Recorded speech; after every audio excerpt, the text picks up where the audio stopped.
The school bus doesn't stop at the house anymore. There's an empty place at their table. Your young, bright future lay ahead, which should have been loving, strong and stable. Can you hear it all, the silence? He's gone now, he's not there.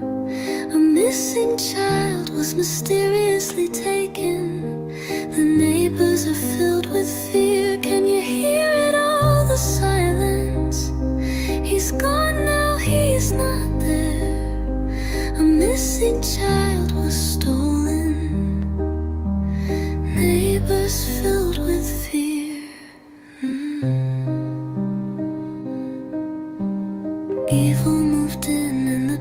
peace was shattered. They ruled by fear like nothing else mattered. They are stuck in a cycle, silent and gray. The neighbors can't speak until they move away. They can't speak out until they move away.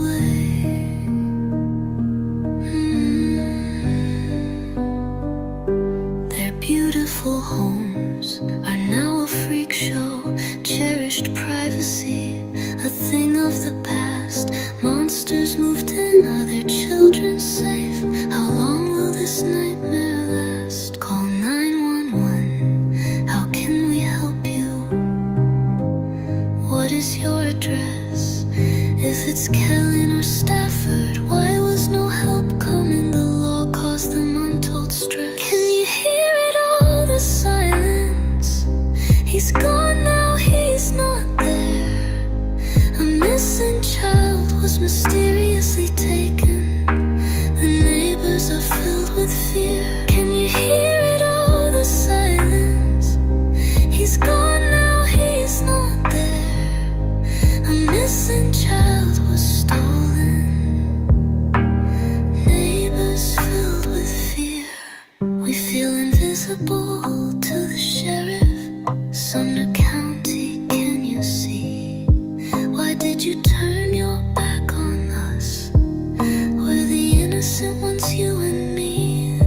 You serve and protect for all but us. Sheriff, why is this?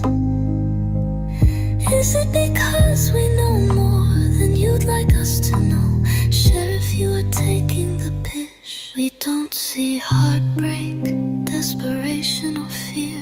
They lost a child, but nothing is clear. Strangers come searching for your lost son. Did your life really come undone? The ears of the world wait in hope for the sheriff to speak this child's name. The silence from him is deafening. One has to ask if he's sane. Is he too busy playing Monopoly? Shifting houses, shifting names. We see it, sir, and we have questions. Sebastian's life is not a game. Can you hear it all, the silence? He's gone now, he's not there. Filled with fear. Can you hear it all, the silence? He's gone now, he's not there. A missing child was stolen.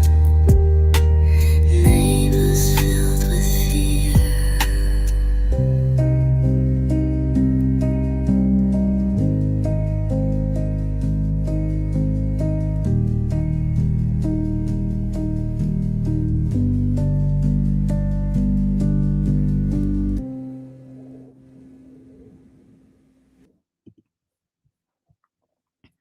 Hello, everyone. So good to hear from you. That is a new song created for our channel, copyrighted for our channel from our dear friend Seashore Annie. Please go over and subscribe to her channel. She is a blessing. She writes beautiful songs for the children. We also have one for our channel now for Summer Wells. It's a beautiful, beautiful duet. And I will be playing this song again here in a minute. So good to see you all. There are things going on. We may be getting close. There's very little I can release, but I will kind of talk around it a little bit for you. But let me tell you, my friends, I think we're going to have some solutions soon, in my opinion. I hope so. Could it be a nothing burger? Of course, but guess what? I think we're getting close and there is some action going on. Welcome into everyone, mods. Thank you so much for being here. Minnie, I appreciate you. Lolly, I see you're eating and going to be back in. Thank you so much. All the members, all the subs, thank you so much for being in here. And those of you in the bushes, welcome in. I have a couple of announcements before we get started. I would like to share with you. Let me get to them Sorry, I thought I had them pulled up. Let me get to my email here.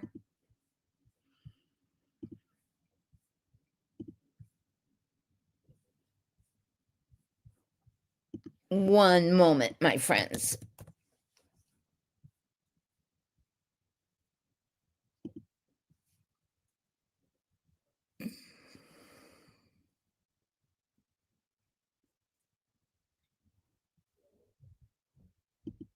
I don't know how to get you all. Hold on. Let me see if I can get this shared real quick. There we go. Many of you have already heard.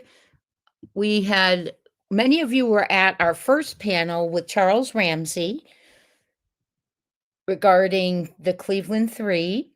And we have another amazing show coming up. It is not tomorrow. It is December 30th. I know up there it says tomorrow. It's December 30th at 1:30 Eastern Standard Time. It will be on Nick the Hat's channel, and it is going to be a conversation on justice and with special guests and panelists. Let me go ahead and get to it here. Let me give you another one. Sorry, y'all. I guess I have to pull these up one by one.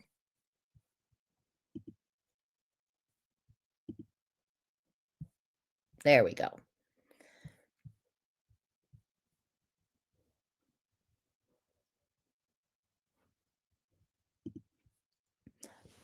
Nick the Hat, Chasing Untold Stories. I will be on the panel, host of Crime Time Buzz J. We will also have the death penalty prosecutor, former Attorney General Bruce Castor. And I hope they're switching with me. Okay, just making sure. Also, former Chief Joseph Lesniak. He will on an Internet Crimes Against Children task force. I think that is a very valuable conversation for us to have.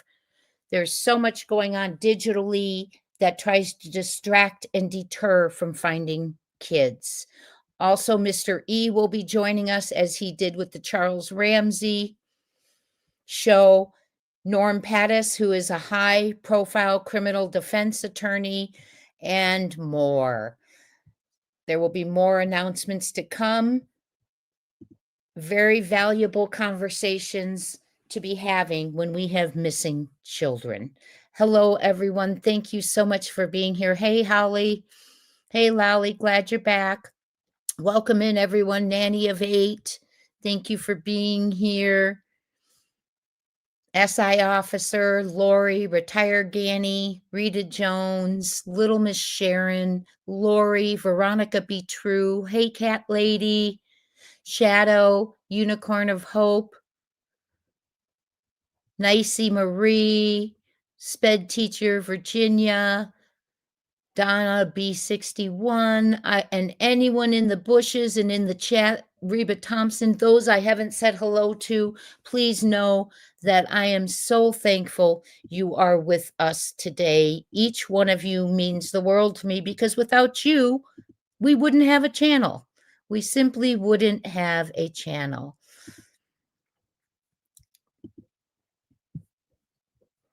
We're going to start tonight. First of all, what I want to tell you is I don't know everything I can say, so I'm going to be careful about what I do say. However, something is happening that may bring us answers. Of course, it may not. If it does, we would be delighted. However, it would be a recovery, not a rescue. So I just want you all to know there are things going on. Ava Preppy, so good to see you. You've been sick. Well, we've missed you. Welcome back. Everyone coming in, welcome in. Things are popping, I hope. There's a lot to talk about tonight.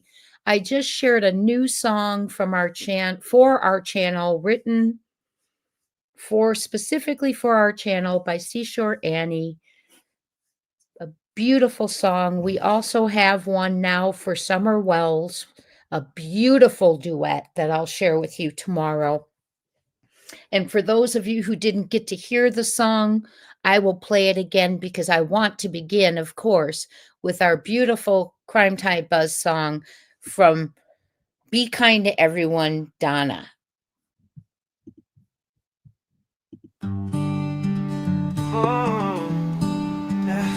We gather here as a family, searching clues to find the missing kids around this world, searching far and wide, things that make us cry.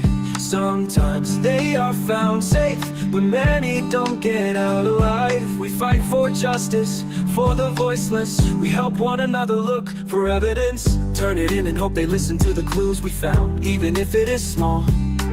These children are blessings and didn't ask for this. But some aren't even given simple things like love, a little hug, I'm proud of you, just a compliment. Crime Time Buzz is always there looking for answers and help us find you out there. Are you hiding from someone that hurts you? Or did they remove you from this earth because they simply didn't care?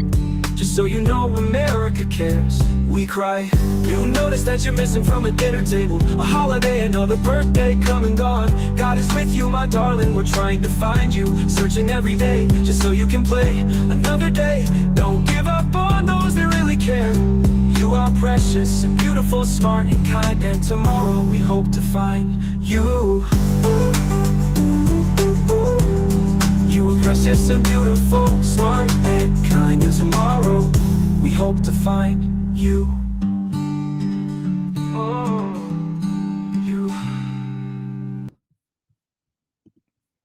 That is thank you to our dear friend Donna. Whispering Winds, Be Kind to Everyone, Mod in the House. Truly appreciate everything all of you do for our channel. If you watch a video, thank you.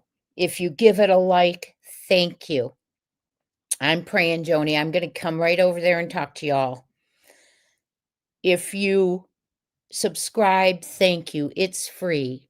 If you're a member, thank you. If you're in the bushes, thank you. If you're a visitor, thank you for being here. Truly. I know I'm a nervous wreck too. I've got, Joni says, I got a pit in my stomach, Jay. Pray, pray, pray for this boy. I have been, hun. I have been praying for the last couple of days. I have been on phone conversations, all of the above, because we are going to bring him home. We are going to bring him home. Minnie, you be careful driving, please.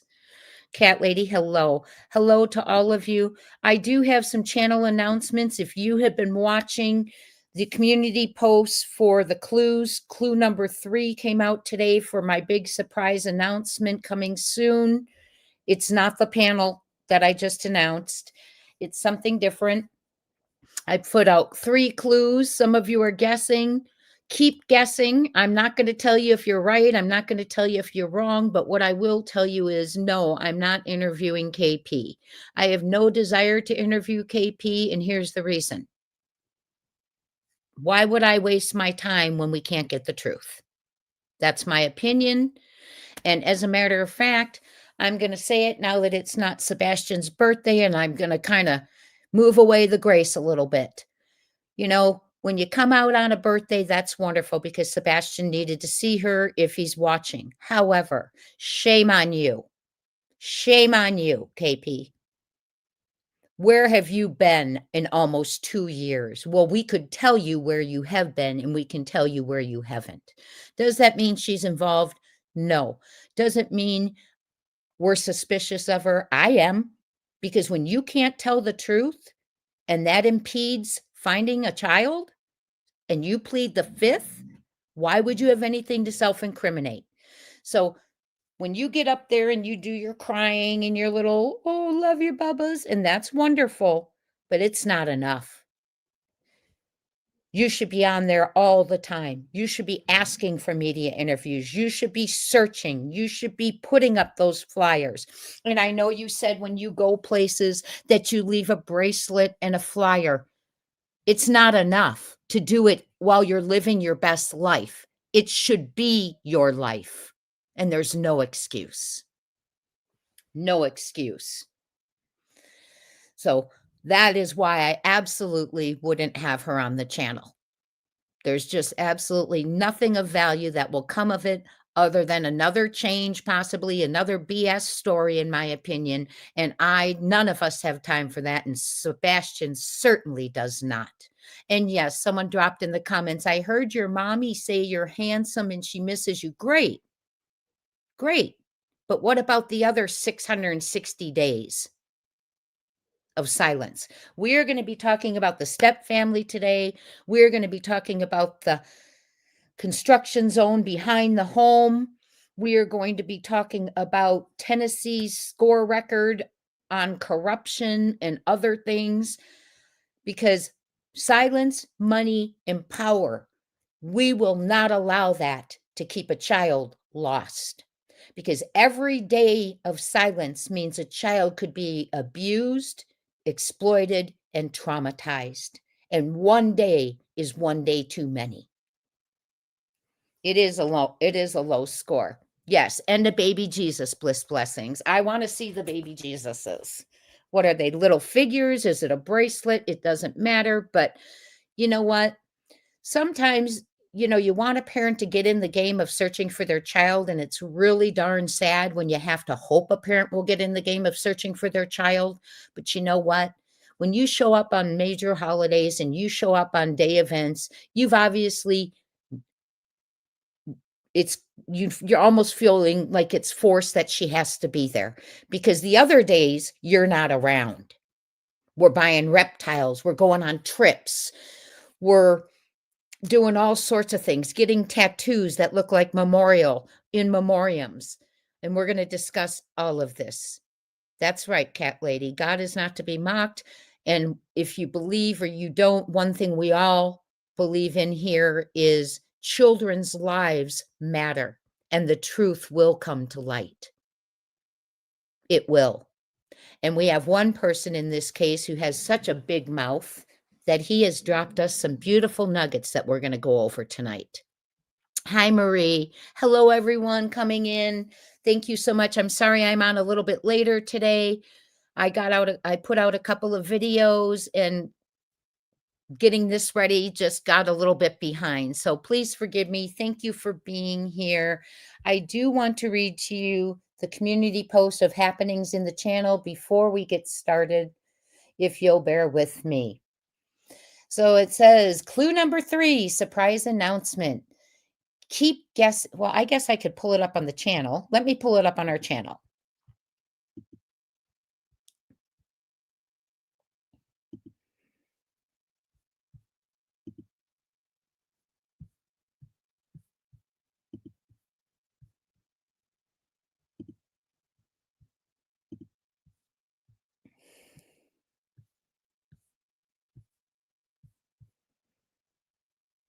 Okay, if you've been missing the clues, I have a surprise announcement coming. So you got to keep listening. You got to keep checking those community posts every day. Keep guessing. I just see I put the wish list link in the wrong one. Keep guessing. I'm not going to tell you if you're right or wrong until the day of the announcement, but no one has hit it yet. So clue number 1 is hidden in the channel wish list. Forgive me, I put it next to clue number 3, but the link is up there in number 1. Those of you who are already purchasing items, thank you so very much. I truly appreciate you. Clue number 2 is hidden in the community post from December 11th. And it also is labeled clue number 2. Clue number 3 is below. I will read it to you real quick. First of all, P.S. I am not interviewing KP, nor would I interview someone who has not yet been cleared by law enforcement. Besides, there is one truth, and she has yet to share that. Her words do not contribute to our cause, which is bringing home Sebastian. I just wanted you to make sure you knew this was not the announcement. Manifest it. What words will you live by in 2026? If you want it, manifest it.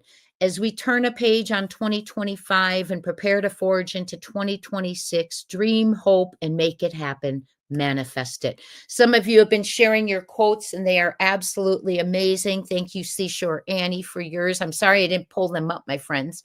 I guess I could hear. Sometimes it is a quote or an action, a hope or a desire. You choose your way, your reality. And the clue number 3 is in this post. My quote for 2026 is be a legend, leave a legacy.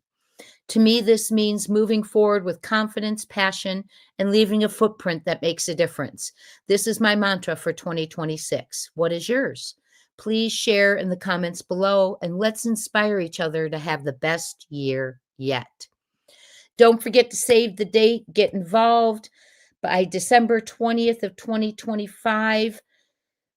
Your submissions for the Ugly Holiday Sweater Contest and the winner of the prize will be announced. Have you sent me your submission yet? I have been receiving them, but not from all of you.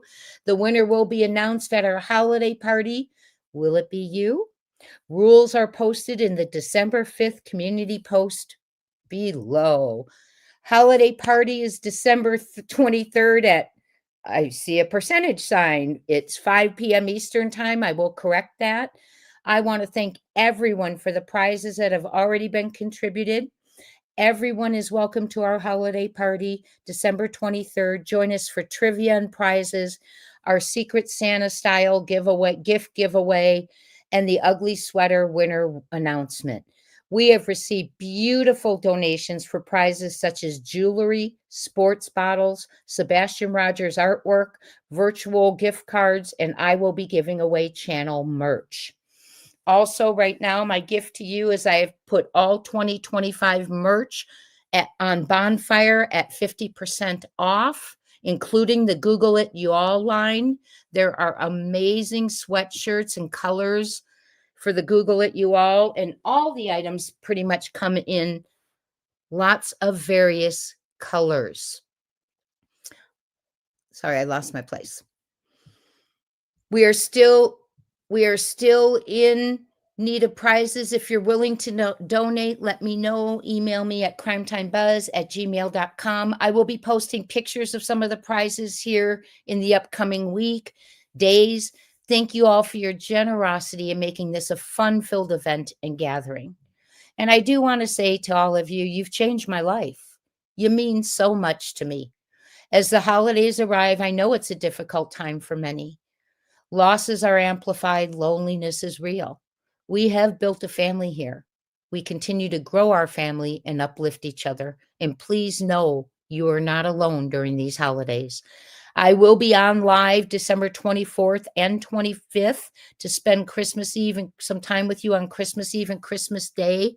I do not have the times out because family events are changing, adding, all of that, but I will be live so we can gather together and ensure we all feel included, uplifted, and have a place to be surrounded by others. Did you find the clue? Do you think you know? Have you submitted for your ugly holiday sweater contest and save the date for our holiday party? Be blessed, Jay. Keep checking those community posts because they are going to have clues in them. I will be putting some updates like about the panel discussion coming up, which so looking forward to. I really feel unity is what matters. Hi, Jenny. Thank you for being here to mod. And Holly, thank you so much. Holly says you are a blessing, Jay. Holly, thank you so much. You all are such a blessing to me. Caroline says, thank you, Jay. You've changed our lives too. We love you. Love you back. You all just mean the absolute world to me. You know, as my holiday events are coming up, in my mind, I'm thinking I'm going to spend time with my community. So don't worry.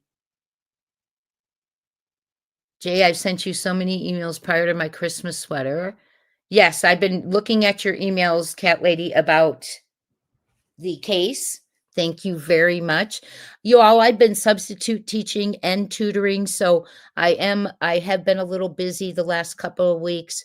Please forgive me if I have not responded. I've responded to many emails today and yesterday, and I will get back to you. Thank you, Joni, who says you have changed our lives also, Jay. Thank you. Amazingly true says, "Happy holidays, beautiful Jay. Thank you for all you do." Cece says, "I have a feeling I know what the change is." You mean the announcement? Cat Lady says, "Jay, your voice is the best. It calms my nerves." Well, I'm very happy to hear that. Lolly, thank you for being here to mod as well. Silence, money, and power. We are not going to tolerate that to keep our kids away. Tonight, we will be discussing the step family. We will be discussing the construction area behind the homes. We will be discussing Tennessee and some of the problems they are having in Tennessee, their scorecard. And to the person who shared this with me, I don't know if you want me to announce it, but I thank you.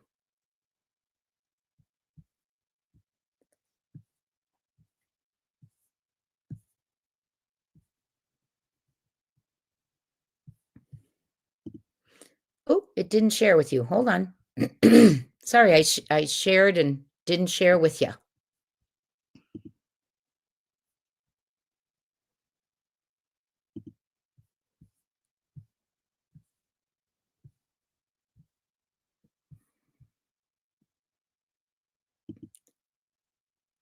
Can you all still hear me? It's telling me my sound's gone out. I hope you can still hear me. Crystal Pistol says, "I could listen to you read a phone book. Your voice is soothing." Well, thank you. I'm glad that it's received well because it's the only one I got. This is Tennessee's scorecard, and one of my subscribers shared with me today, one of my mods shared with me today that Tennessee is third in the nation in corruption, misconduct. And I believed it based on the cases we go through,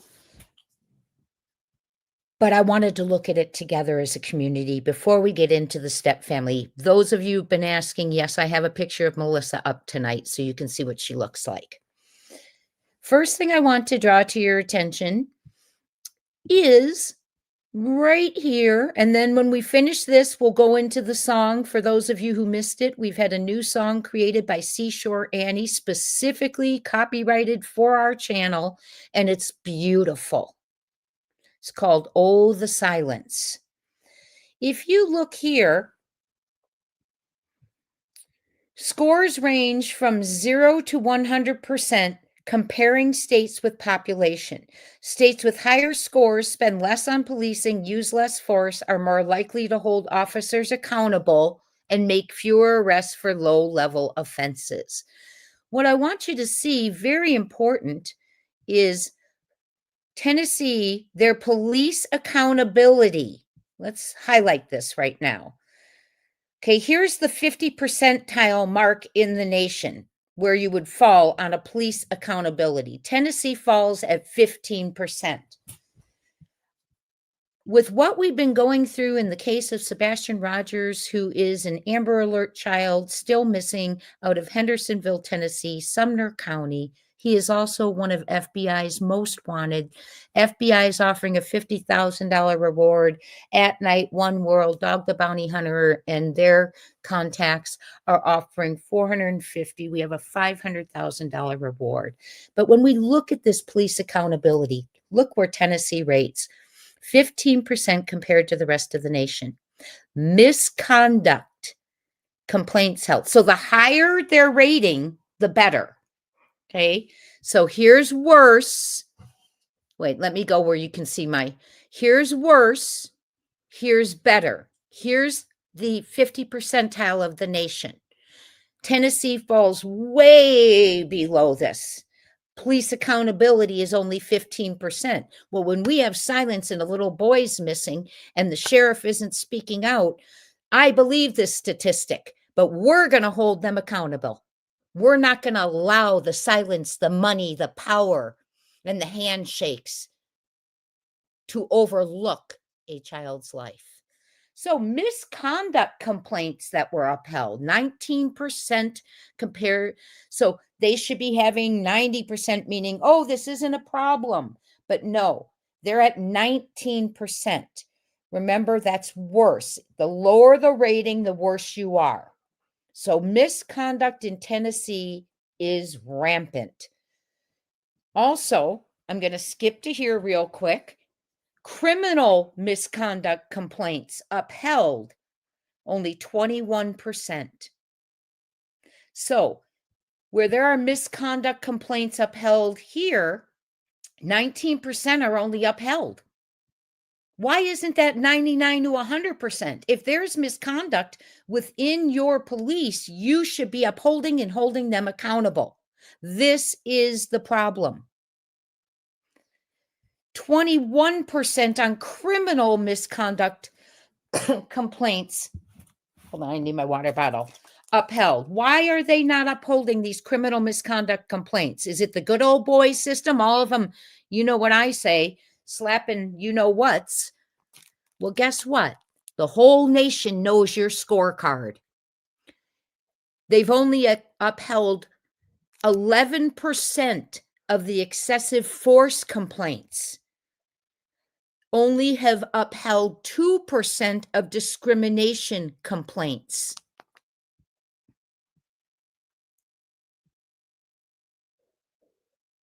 Their jail incarceration rate is 9%.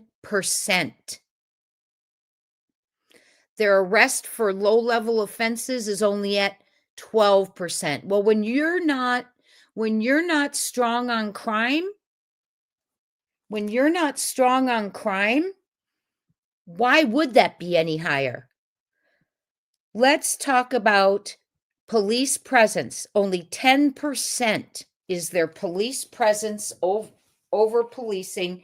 It should be officers per population, their police funding. Now, the reason I'm bringing that piece up is we know they're asking for raises instead of answering ransoms, etc. We're seeing in all the Sumner County posts, dogs being adopted. We're seeing dogs being adopted. We are seeing all these different things occurring, being announced, you know.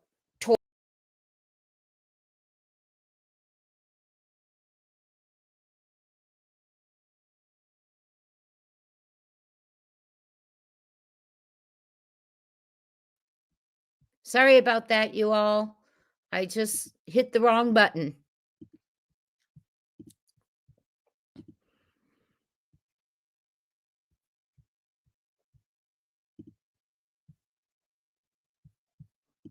But this right here is what is keeping kids and crime, kids from being found and crimes from being curtailed. Criminal misconduct complaints are not being upheld. Misconduct complaints are not being upheld. If excessive force by police complaints are not being upheld, and they have only a 2% rate of discrimination complaints being upheld. Well, you know what? Discrimination comes in many forms. And it could be because you're not one of the buddies, you're not in the group, so therefore you don't get heard. It could be race, it could be socioeconomics, it could be many things. But discrimination shouldn't be happening because they take an oath to serve and protect all. And we have seen in this case how certain people are outliving their best lives,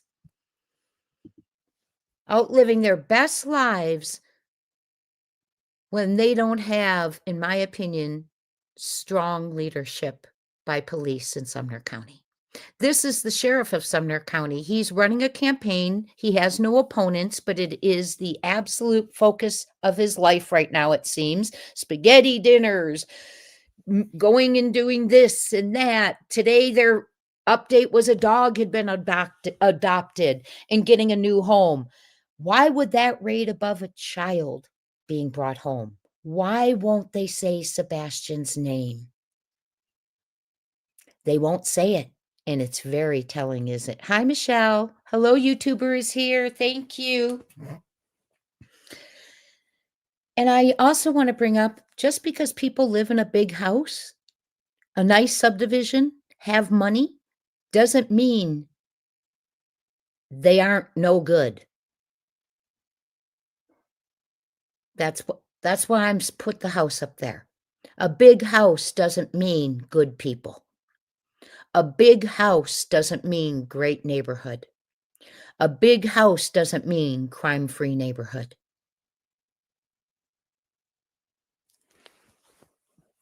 I'm going to share. I'm trying to make sure. Sorry, you all. I have so many messages coming in right now.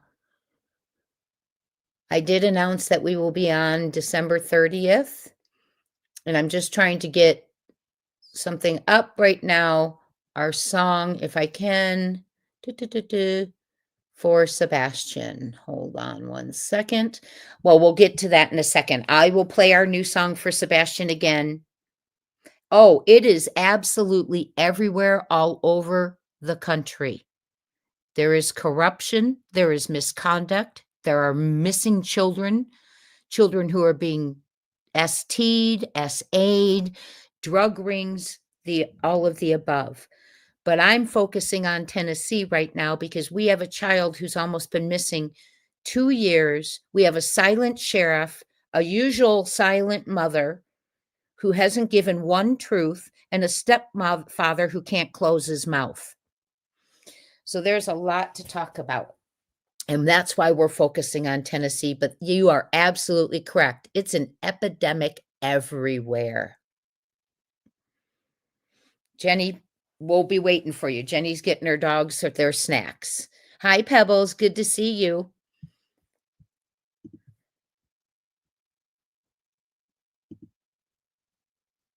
Sonny Weatherford was the sheriff prior to Eric Craddock. And when Sonny Weatherford was sheriff, there were press conferences. There was a press conference April 2nd. There was a landfill search after the initial search, and I believe they found something there. I also believe the dogs hit there. I've showed you a close-up of a picture where they are looking at something that looks like a mattress cover and a big black duffel bag. Did that come from Stafford Court? We also have a fleet company that an individual said that told another creator she saw them find something of Sebastian's while they were there that same day dumping their fleet trash. Sonny Weatherford said at the end of that search, he spoke to a reporter. It's very hard to find. It's been buried. I know some of you have requested I play it, and I forgot to put it here, but I will because I have it on video and saved.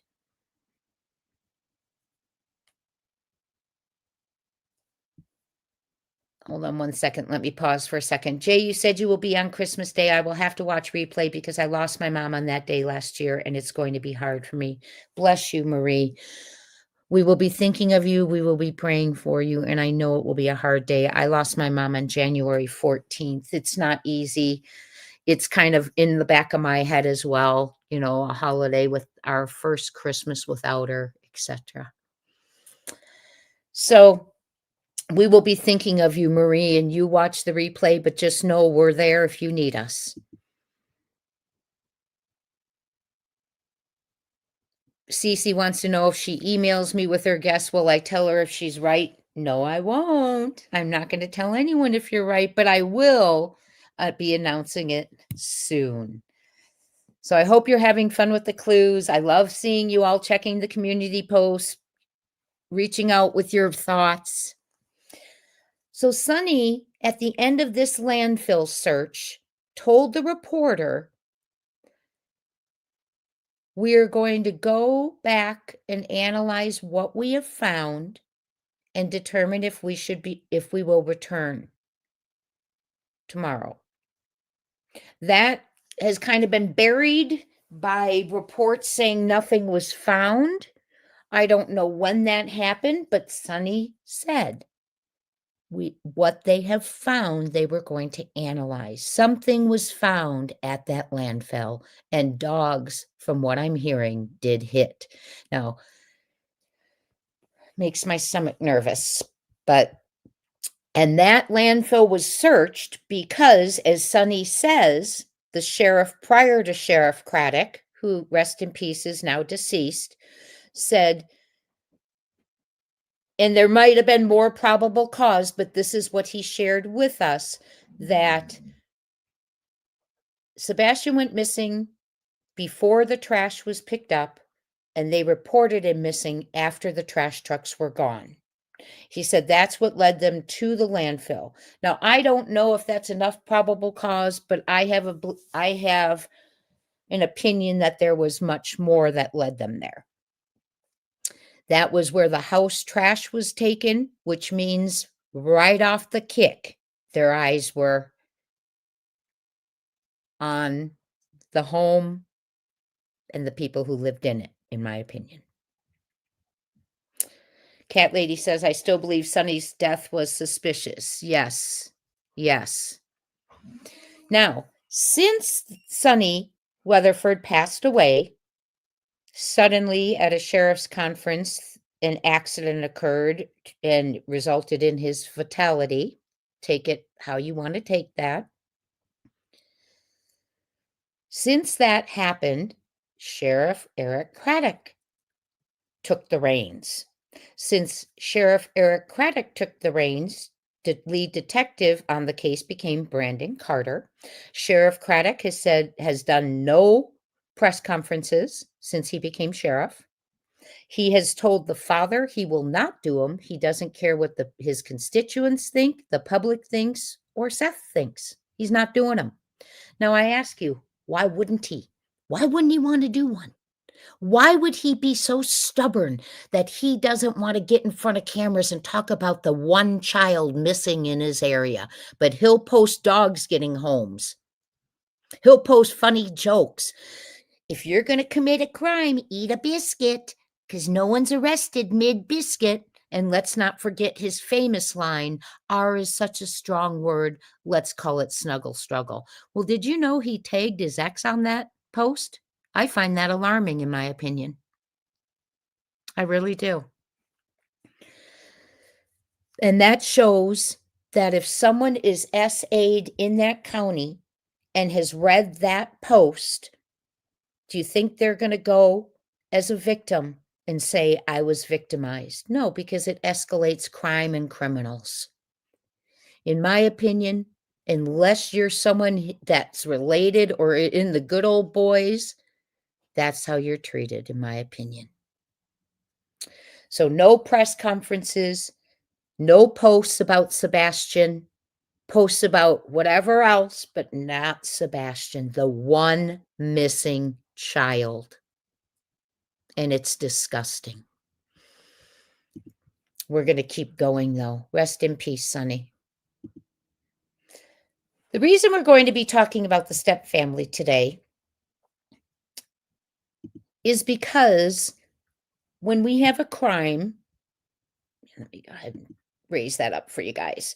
When there is a crime, we have to think about opportunity.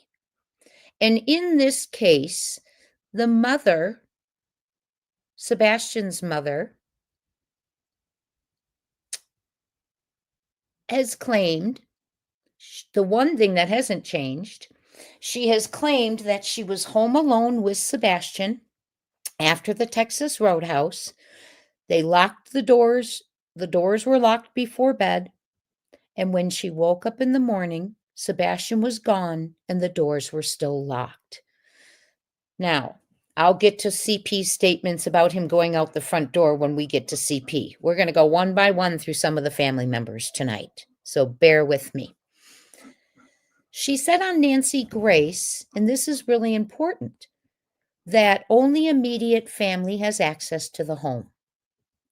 Well, I found out from further conversations with sources that would be Melissa Proudfoot, Chris's sister. That would be Kathy Bowersox, Chris's mom. That would be Chris Proudfoot himself, the step nothing. That would be Katie Proudfoot, the mother who was there, and Sebastian. They tried to pull over on us that Sebastian walked out the front door, stood on the porch, and locked the door with the code. However, there was a little kink in that story when it dawned on them and you heard the distaste in CP's voice when he said, yeah, when we realized the neighbor's camera would have picked it up because it would have illuminated. So there went that story. It's been one story after another. But law enforcement has said no breaking and entering, no scent trail leading anywhere of Sebastian's, no breaking and entering. So let's talk about this. And he's not on camera anywhere. Sonny says he entered the home, they saw him enter the home and never saw him leave. So we have to focus on the home.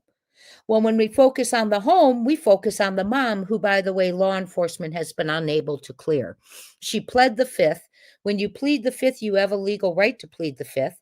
You shouldn't be considered guilty because of it. But when a child is missing, it's alarming because you plead the fifth so you don't incriminate yourself. So that shows knowledge, in my opinion. So who had opportunity to access the locked house? That's what we're focusing on tonight, and that is step families, the step families, step family members, excuse me. This is Melissa Proudfoot and her husband. Now, I do want to explain something, and I'm going to explain it without bringing up creator names, but I think it's important to note. Melissa's husband is the brother of a convicted pedophile. I will say that again. Melissa's husband, the one you're looking at, Brian, is the brother of a convicted pedophile. The reason I think that's important is when you have that in the family, we know Katie has it in her family. Her mother is a level 3 registered S offender for the rest of her life. It's in both sides of the family. Both sides. This is Chris Proudfoot, the Step Nothing's sister, and we're going to talk about her. She is the person on the birthday audio who is belittling Sebastian with her tone. Leave him alone. She can do whatever she wants. She is also the person who allegedly called KP and needed her daughter picked up. Now, KP says, that wasn't Melissa. It wasn't her child I picked up, and leave them alone. She's been through enough. Really? Really? Been through enough? Her house wasn't even searched, and she's local. Her home was not searched, and she's local. She's also the person who put out a post suggesting Sebastian crawled in a vehicle, fell asleep, and someone randomly drove to work, and Sebastian woke up after the person went to work and got out of the car and is lost. Yes. She's also the individual who put a post on Facebook, I'm tired of being blamed for the behavior of a 15-year-old. And that's how she speaks of Sebastian, a child who was missing, one they are supposed to love. Because in this world, when families blend, there aren't steps, it's a family. But unfortunately, I refer to them as steps because of the way they treat Sebastian. So, Melissa had access to the home, the locked house, because we can't leave the house. Sebastian didn't leave the house on his own. He wasn't caught on camera. No sense picked him up. He wasn't seen locking the doors after he left. So either KP let someone in or someone who had access to the home went in. Or KP took him out. Melissa is one of those people who had access to the home, allegedly, according to my sources. And her husband is the brother of a convicted pedophile. I bring that up because cycles are important. Her distaste and behavior towards Sebastian She seemed very much so protective of her child. Oh, let her do what she wants. It was Sebastian's birthday. He was just having a good time. He simply said, get this number when they were playing like a game show game. And she said, leave her alone. She can do what she wants. Well, guess what, Missy? We don't like that tone. And our eyes are on you now. We don't like that tone. And anyone related to CP, in my opinion, should be looked at.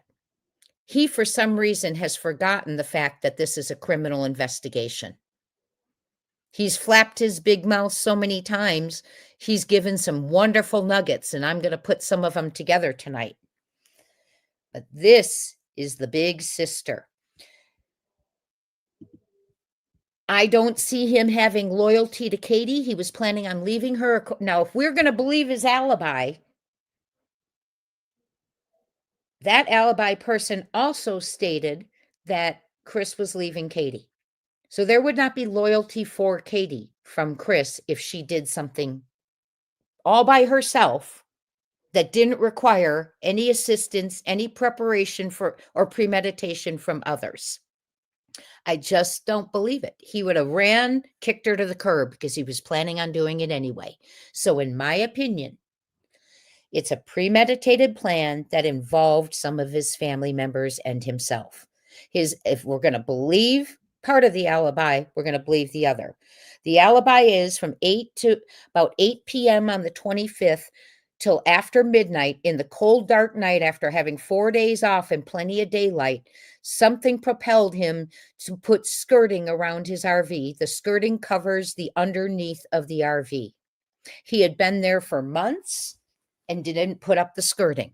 But yet the night he says the emotional roller coaster all occurred at home, and it began on Sunday night.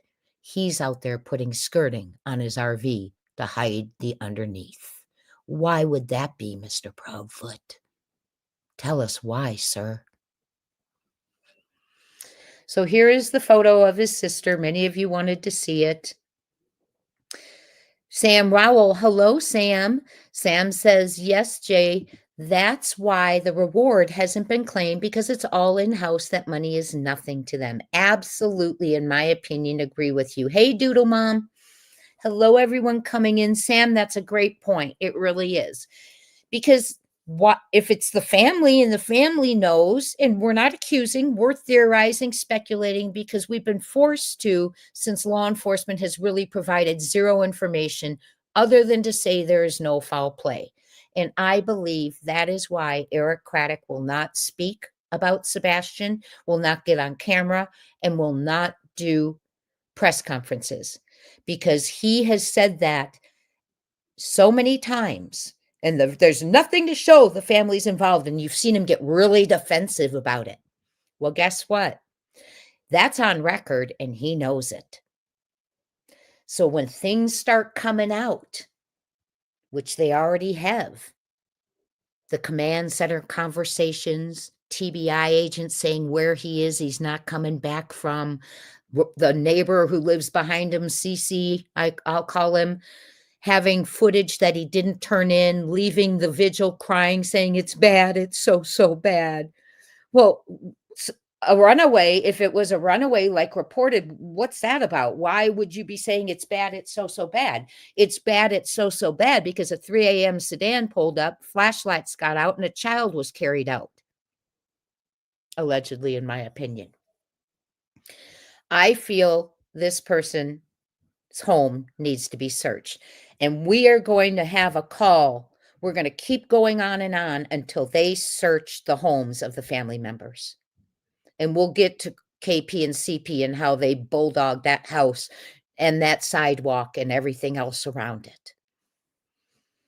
Melissa's house needs to be searched. Melissa's car needs to be searched forensically.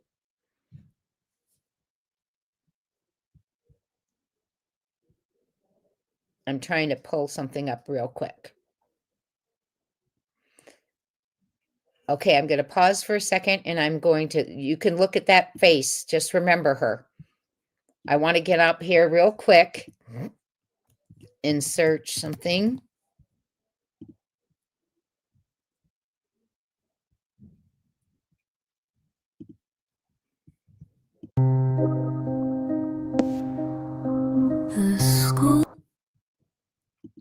I am playing for you again for those who missed it before you came in. This is a song that was created for us, our channel, copyrighted for our channel, so no reproductions, please. And it is called Oh, the Silence. It's a beautiful song. Thank you so much, Seashore Annie, for doing this for our channel.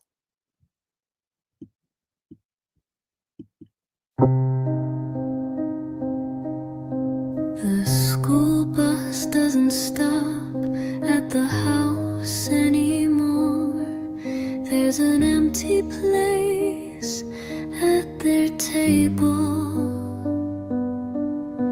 Your young, bright future lay ahead, which should have been loving, strong and stable. Can you hear it all, the silence? He's gone now, he's not there.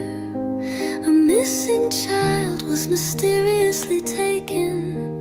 The neighbors are filled with fear. Can you hear it all, the silence? He's gone now.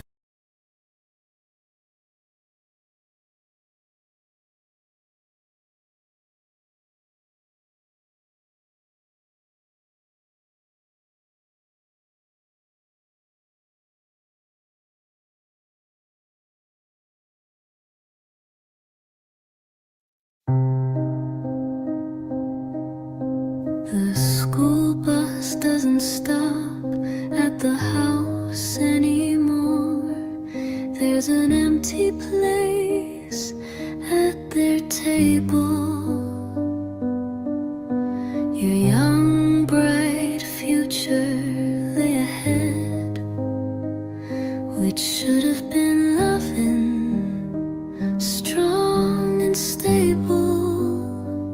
Can you hear it all, the silence? He's gone now, he's not there. A missing child was mysteriously taken. The neighbors are filled with fear. Can you hear it all, the silence? He's gone now, he's not there. A missing child was stolen. Neighbors filled with fear. Evil moved in and the peace was shattered. They ruled by fear like nothing else mattered. They are stuck in a cycle, silent and gray. The neighbors can't speak until they move away. They can't speak out until they move away.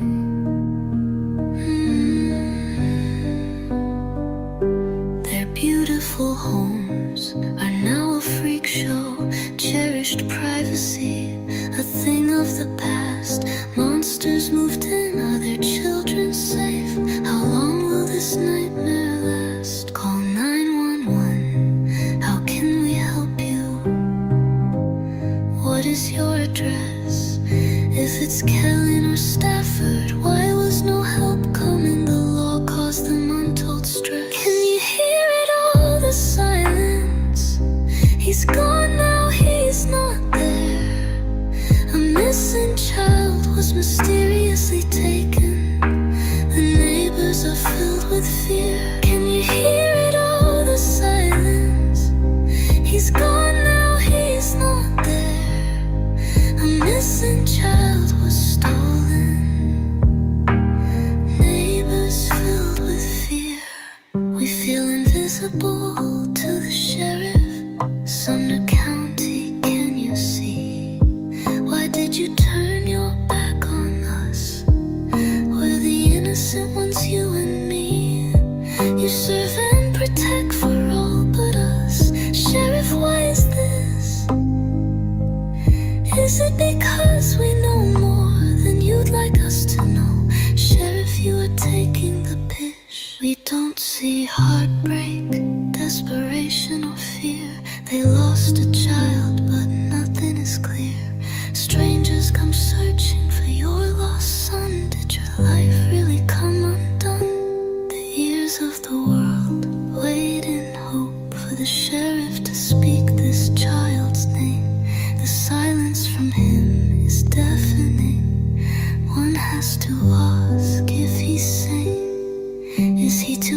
busy playing Monopoly, shifting houses, shifting names.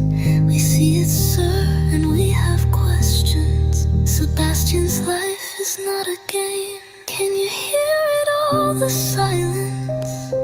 He's gone now, he's not there. Filled with fear. Can you hear it all, the silence? He's gone now, he's not there. A missing child was stolen. Neighbors filled with fear.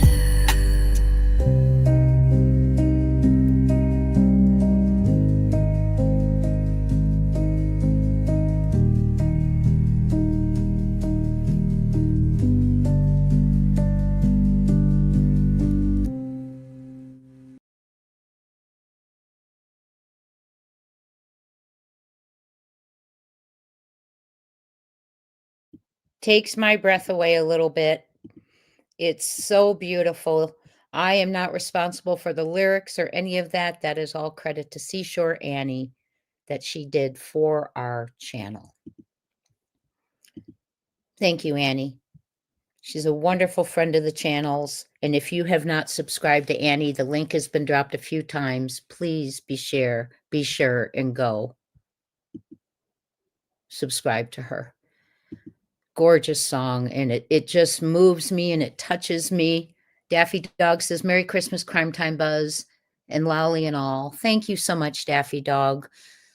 I started this out by reading the community post for today. It's got 3 clues about the upcoming announcement, and all our holiday party is on the 23rd. Don't forget to send me your ugly sweater competition pictures. And thank you so much for the raffle prizes. We have artwork, Sebastian Rogers artwork. We have sports bottles. We have jewelry, virtual gift cards, and I will be giving away channel merch as well. And you can go into the community post if you want to guess what the upcoming announcement is. It is not that I'm on the panel December 30th with Nick and the amazing conversation we're going to have about justice, because it needs to be had, right? No one has guessed correctly yet. And even if you do, I'm not going to tell you till I announce. So let me hold on one second, guys. I just let my dog out, so I got to close the door. Hold on.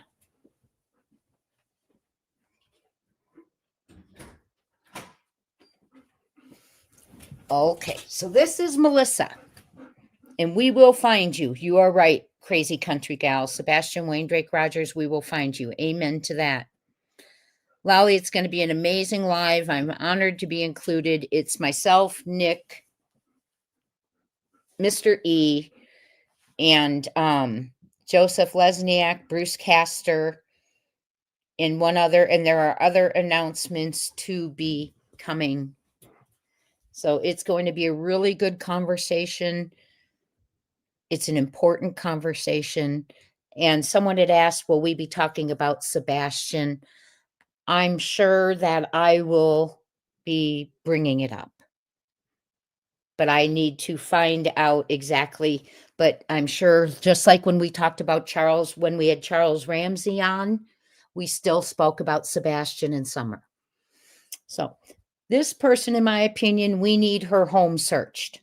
We need her car searched. They are local people related whose homes were not searched allegedly. And again, I'll say it one more time. She's married to a man whose brother is a convicted pedo.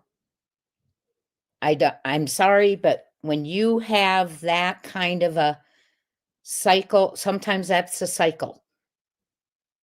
I don't know. I'm not accusing. I'm just saying it means we're not a crystal clear, clean family, in my opinion. And I have a right to it. So there she is. For those who wanted to see her face, there you go. That's her. That's the Step Nothing sister. Let's keep going. Now, we all know who the step grandparents are, the ones who took all their grandchildren to Disney and left out Sebastian because you know how he gets. Well, I can't even imagine the cruelty and the feeling he had. And why didn't his mom go along so he could go? Why didn't his mom plan play dates so he could have friends over? Yep, someone just said, "SI officer," it's good to see you, SI officer. SI officer just said, "There's Buttertooth." Lowley said, "There's so many disturbing adults that surround this precious boy." Exactly. Now let's talk about why this couple is disturbing in our opinion. First of all, people who have worked with TB, if you want to call him Buttertooth, we can. And they said the way he spoke, excuse me, my goodness, that was quite the stutter. The way he spoke of Sebastian was not in a nice light at all. And I don't want to repeat words, but the R word and other words. And it's disgusting because when families blend, you love them all. I have a step nephew, and I never call him a step nephew. I'm just, for the sake of explaining this to you, he and I talk all the time. We do so much together. He's beloved by our family because that's what you do. You don't mistreat someone. But if you recall, when Nina, Step Nothing's fourth wife, had got involved with him, they had a child together. That child, we'll call her F. That child, F, was who Mama Sox wanted. They wanted custody of Faith. An entire mafia-like plan went into action. She and her brother, Duran, went to New Mexico, where Step Nothing and Nina were living, and the neighbors told Nina, "Be careful, they're creating a plan to get Faith and take her back to Tennessee." They convinced Nina to leave her family, her support system, move to Tennessee. There was a plan, and Durant and Kathy leave, and then Kathy comes back at the time of the move and says, "Well, I'll fly home with the baby." And CP, Step Nothing, convinces Nina to allow that because it'll be easier on the baby than traveling. See how they work? When Nina got out there and her child was in the hospital, which wasn't their biological grandchild, there were other children to be watched. They would not watch the little boy. Step Nothing's dad and his wife watched the little boy because Mama Sox here wouldn't. She only would watch Faith. I'm sharing this with you because this is Nina's story. I believe Nina. And I'm sharing this with you because it shows the mentality that she escalates blood relations.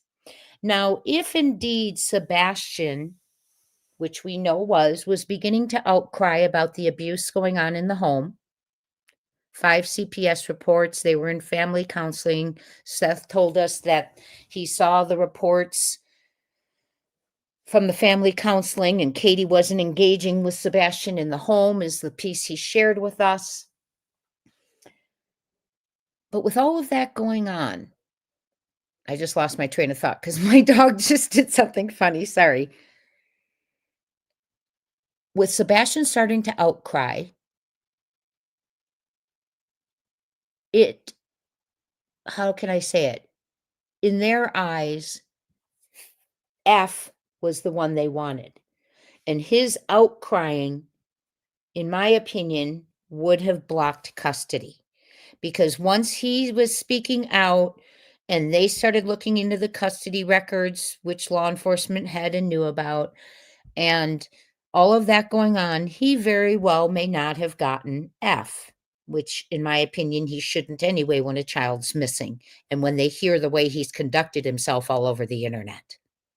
That's not a safe place, in my opinion. He's not a safe person, in my opinion.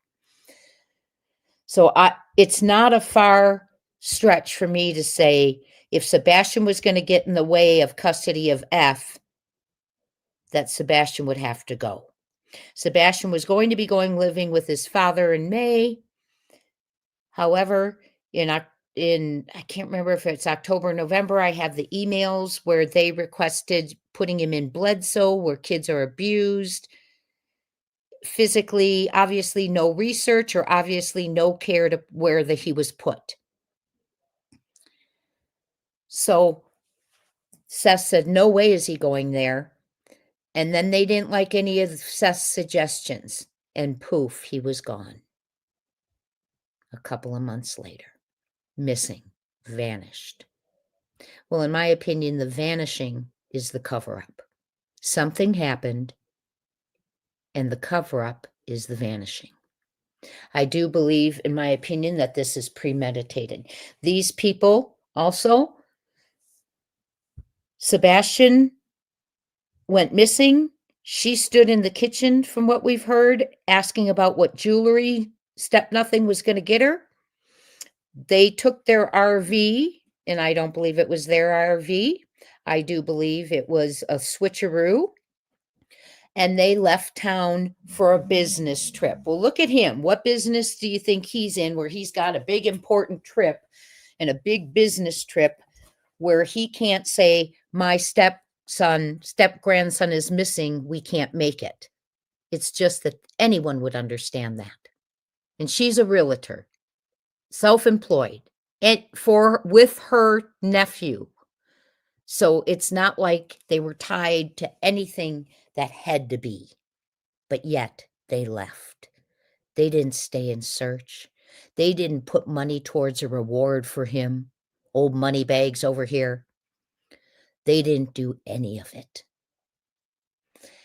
What she did do on February 26th at 5 a.m. is she allegedly was out by Worsham's Market. She got up real early that morning that Sebastian went missing. And she drove all the way from Gallatin, 25 to 30 minutes. And she didn't go all the way to their home. She stopped near her storage unit and the market and waited. And we've talked about that because when Katie went looking for Sebastian at 6 a.m., before law enforcement even arrived, if she drove into the high school and went out the back way, she would have ended up right at that storage unit where Mama Sox allegedly was sitting. Law enforcement failed to get the footage. They failed to check the trail cams, from what I'm hearing, that they were told by several people who saw her there, that there were trail cams that would catch her too.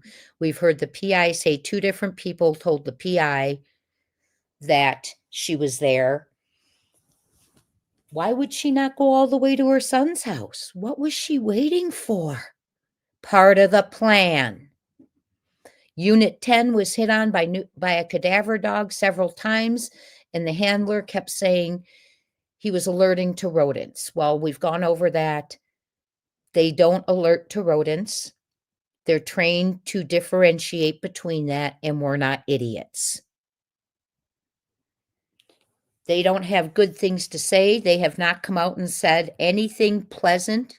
They've not made statements, help, this is a wonderful young man, help bring him home. No, they don't do anything.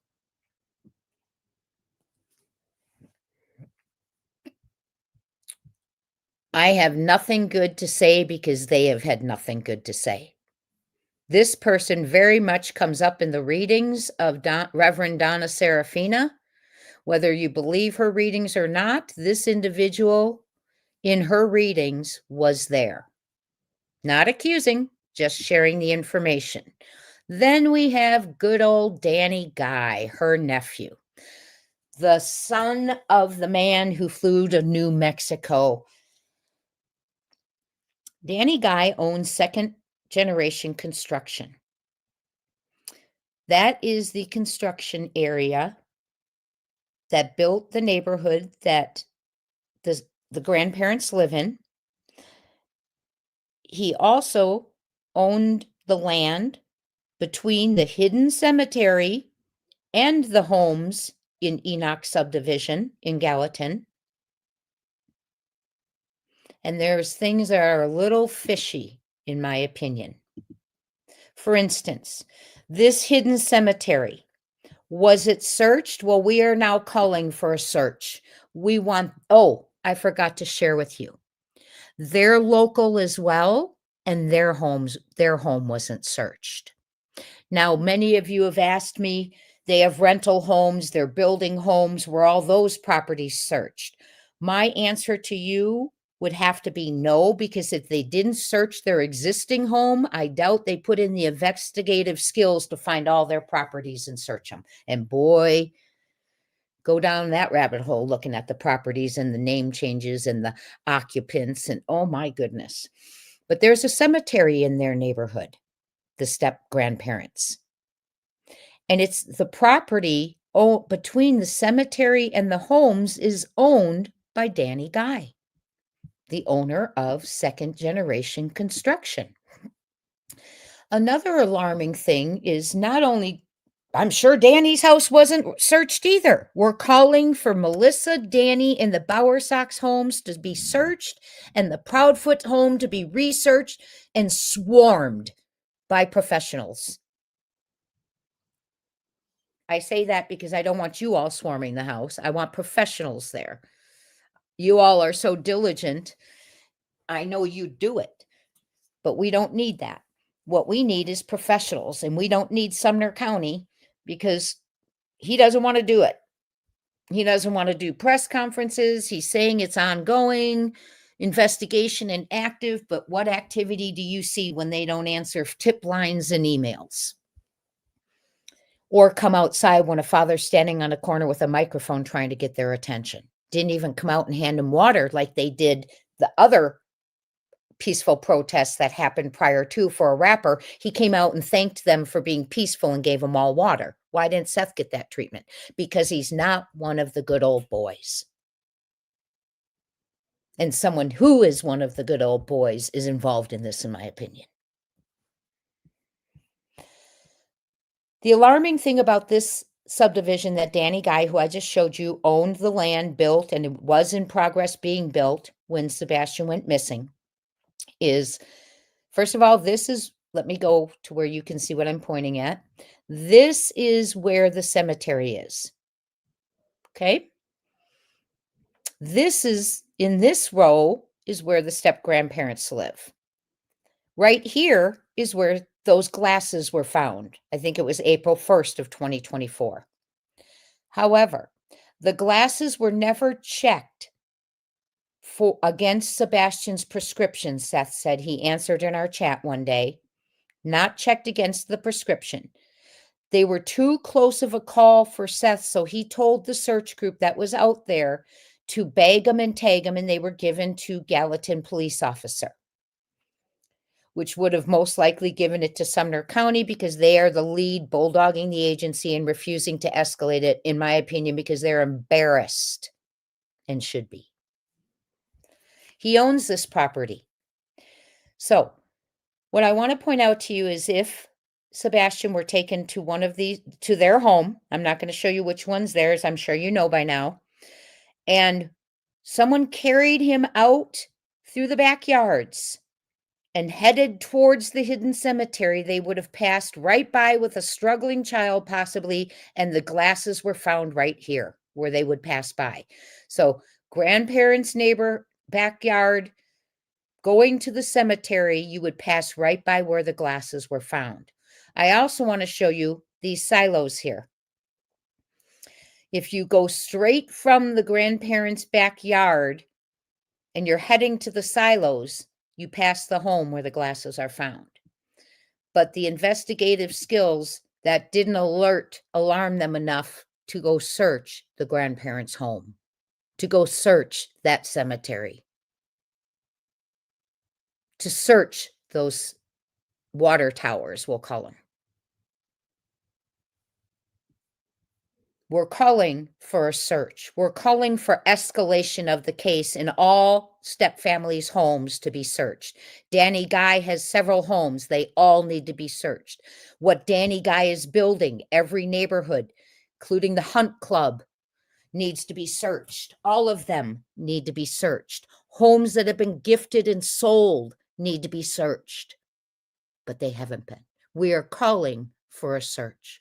Now, I do want to tell you, for those of you coming in late, there are things going on right now. I was on the phone regarding these things behind the scenes. I can't share it.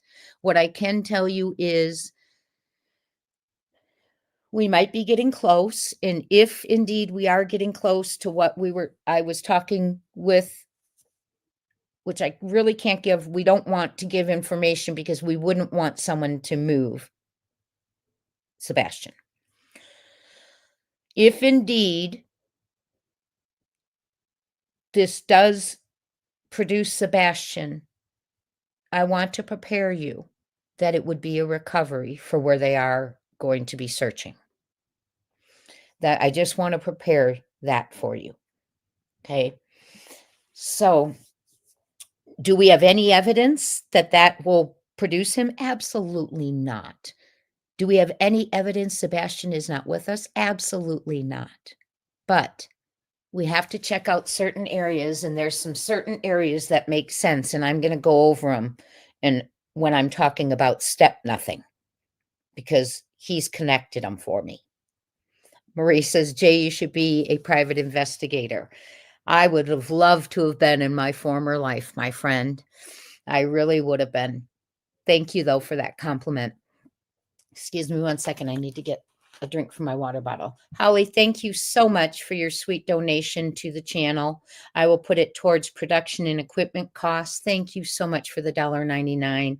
It's around the holidays, and that is so generous. Thank you so very much. And also, be kind to everyone. Thank you so much for gifting a membership. And I think someone in the chat has already thanked you for receiving it. Thank you and welcome in. We're kind of putting the pieces together here. Landfill hit, something was found. Sebastian went missing before the trash was picked up and reported missing after the trucks were gone. Which means from that statement, we know the trash truck wasn't 3 a.m. lights. Sonny's statement proves to us that that wasn't 3 a.m. lights in the backyard, which of course the FBI already came out and said it's now a truck from another home. Do we believe that? I don't. Because I've heard from the command, someone at the command post told a source who told me that a 3 a.m. car pulled up around Cece's house, their backdoor motorcycle cop neighbor. People got out with flashlights. It continued down towards Stafford on the corner. And then the flashlights were going through the backyards. And in my belief, they carried Sebastian out and put him in a car. Where they took him is what we are trying to determine. Jenny says truck lights don't separate. Exactly. It's all weird, but this neighborhood was never searched except by Seth's volunteer group. We're in there searching. The step grandparents' home was not searched. Now, for those of you new to the case, Sebastian's step grandma is a realtor. Danny Guy builds houses, and Sean Taylor, the Millersville sheriff, said that there is sex trafficking ring, drug ring going on in Sumner County, corruption going on, and it's being filtered, money's being laundered through the home industry. Now, we have seen homes the sheriff has a new $1.4 million home that he built in 2024. How did he afford that? He's in there begging for a raise instead of dealing with a ransom. Despicable. We're going to keep putting the pieces together. Get here. All of this needs to be searched. We are calling for a search on Melissa Proudfoot's home. Kathy Bowersox and Terry Bowersox's home, the entire Enoch Way subdivision, and the water towers, and the cemetery in there.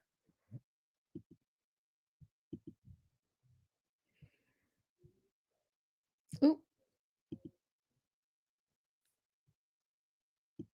Now let's get to step nothing. Also known as CP, and many other things. There he is, dressed up like a sheriff, because he thinks the attention should be on him. He thinks that everyone should look at him and think he's a cool guy with lots of friends. That's what he thinks. Well, guess what? Not one person has come out on his behalf saying that they've known him, they've been friends with him. So does he have friends? No one said he's a stand-up guy. Why not? He's from the area. He should have many people talking about what a good man he is. But it's not happening, is it? And I think that's really telling. He's also the person who allegedly has 5 CPS records against him for abusing Sebastian, allegedly. I have not seen them in my hand, which is why I say allegedly. Also, the individual who thinks it's more important to go threaten people over the YouTube airwaves, call people effing names, and all the horrid stuff. But guess what? That's all evidence now. It's all evidence. And it's coming, buddy. It's coming. Because this is a criminal investigation, buddy boy. Narcissist and little man syndrome. You got it. So, this is also the individual who claims he was in Memphis. And whether he was in Memphis putting on skirting on an RV, like his alibi says, in the dark cold of the night in February, when right at the time he says an emotional roller coaster began, doesn't mean he wasn't part of a plan. Doesn't mean it wasn't premeditated. Doesn't mean he wasn't there the rest of the weekend causing chaos and crap. Excuse my language. I'm sorry. I didn't mean to say that. Causing chaos and you know what. It does not exonerate him, in my opinion. It means he was putting skirting on an RV. And by the way, when he went to get that RV, he had family members with him.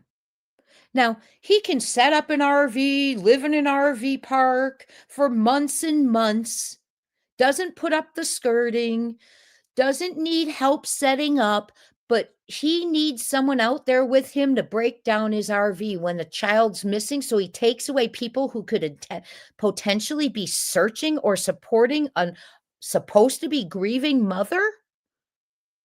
Make that make sense. And they stay overnight and leave her alone? Oh, that's right. Her friend Lori was in town. That's another thing we'll get to on another video. So this is the guy who thinks we all should look at him and thinks he's funny because he's got a couple YouTuber friends now. And hobnobbing with some of the park and rec people because you know what? Dirty dogs lay together, in my opinion. Not accusing anyone, just saying. He's also the individual who knew at the time Sebastian went missing how deep the retention pond was. Well, he said retention pond. There were more than one out there. More than one. He's also the individual who said the dogs, even though law enforcement said no scent trail from the dogs, he's on there telling everyone the trail dogs went. Dogs didn't do that. Law enforcement said. What did do that were the flashlights. And how did you know that trail? How did you know the exact trail they took, sir? And I won't even call you sir. He's also belittling to Sebastian. He made him wear pull-ups instead of underwear, sending all the underwear to Seth's home. Sebastian had to live in pull-ups at their home.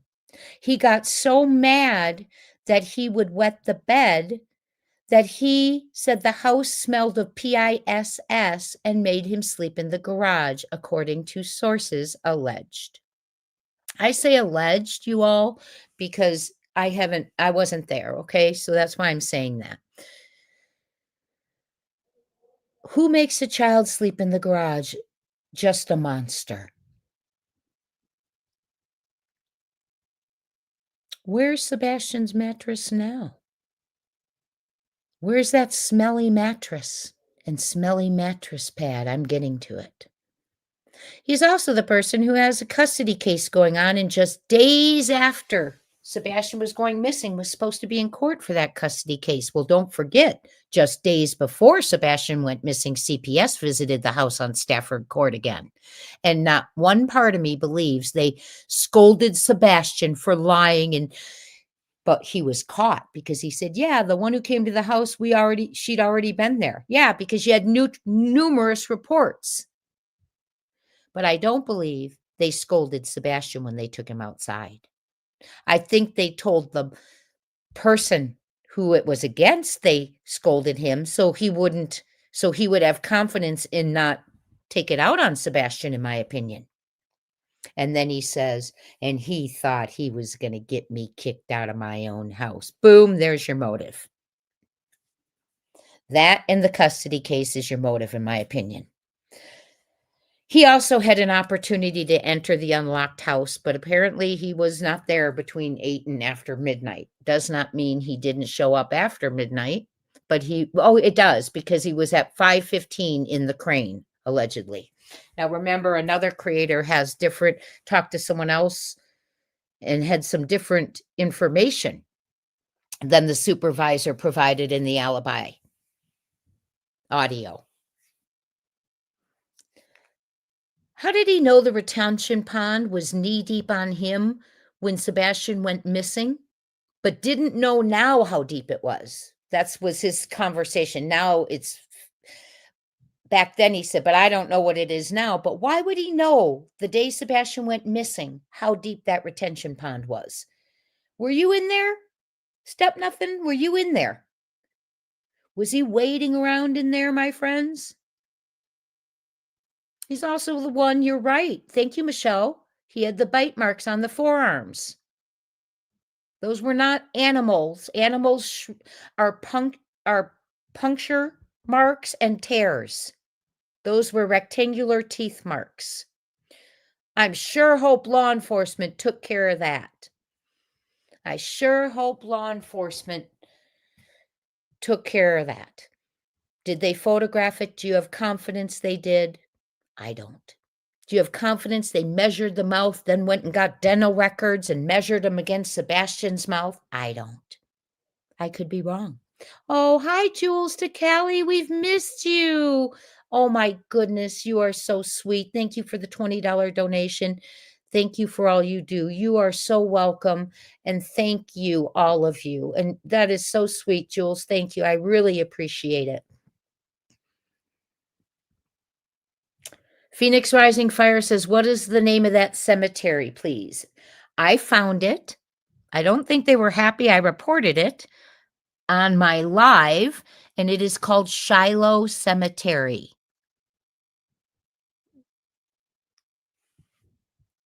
Shiloh Cemetery. Yeah, oh, Holly says that picture chaps my ass. Me too. Me too. But let him have fun now, because in my opinion, the fun's ending, my friends. Oh, Beach Presbyterian Cemetery.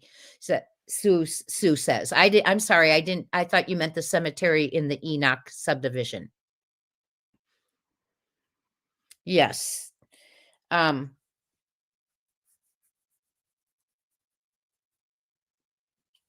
Yeah, things are happening behind the scenes right now. And like I said, we could be close. It could be important.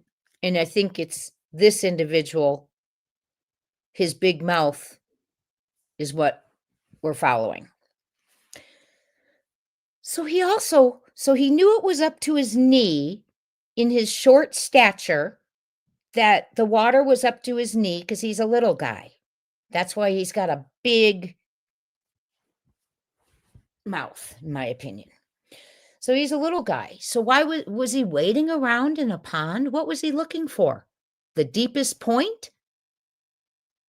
Doesn't it make you think that? He's out there looking at the deepest point? Well, allegedly,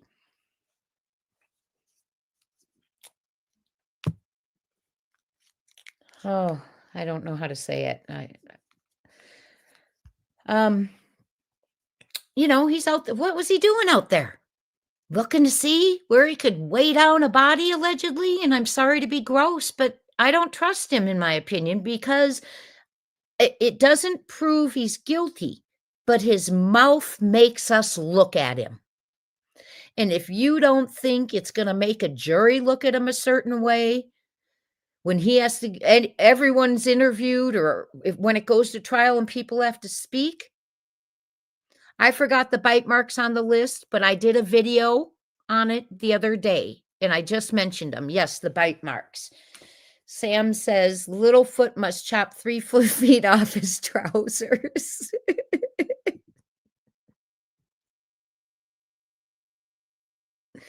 Michelle said she put the picture of Crispy's arm in ChatGPT and it said human bite marks. Yes, I spoke to 3 nurses, and actually since then have had a couple of dental assistants weigh in. And by the way, there was a dental assistant who weighed in and said Sebastian had a full mouth of braces. No, he didn't. Yogi says, Jay, I just sent you an email, something on Facebook today. Thank you, my dear. Yes, Shiloh Cemetery is the one on Enoch subdivision. And then there's another one over by the Presbyterian Church. So and you are absolutely correct, bite marks are on here too. Big mouth should be on there too. Then he tells us the license plate readers that would have picked up the 3 a.m. sedan or any cars leaving the neighborhood that night were broken. But he didn't know if they were still broken. Now, if you're an individual who follows that kind of stuff, where you track what license plate readers are broken, you would still be tracking it. But he just knew back then. How did he know? Why didn't he know now? Just like the retention pond. Why didn't he know the level later on? Why didn't he know later on if the license plate readers were working or not? He's also the individual who stood right there on YouTube for all to hear for the rest of our lives. And he said, let me make this crystal clear. He walked out that front door and stood on my porch. Now, the only way someone could make something like that so crystal clear is if they were watching it with their own eyes. How else would he know? And Katie was asleep, allegedly, so she had no idea he walked out the front door and stood on the porch. She filed a report of a runaway. How would you know that from Memphis? All the CPS calls shows how much he bullied Sebastian. Sebastian told his dad, they hate me there.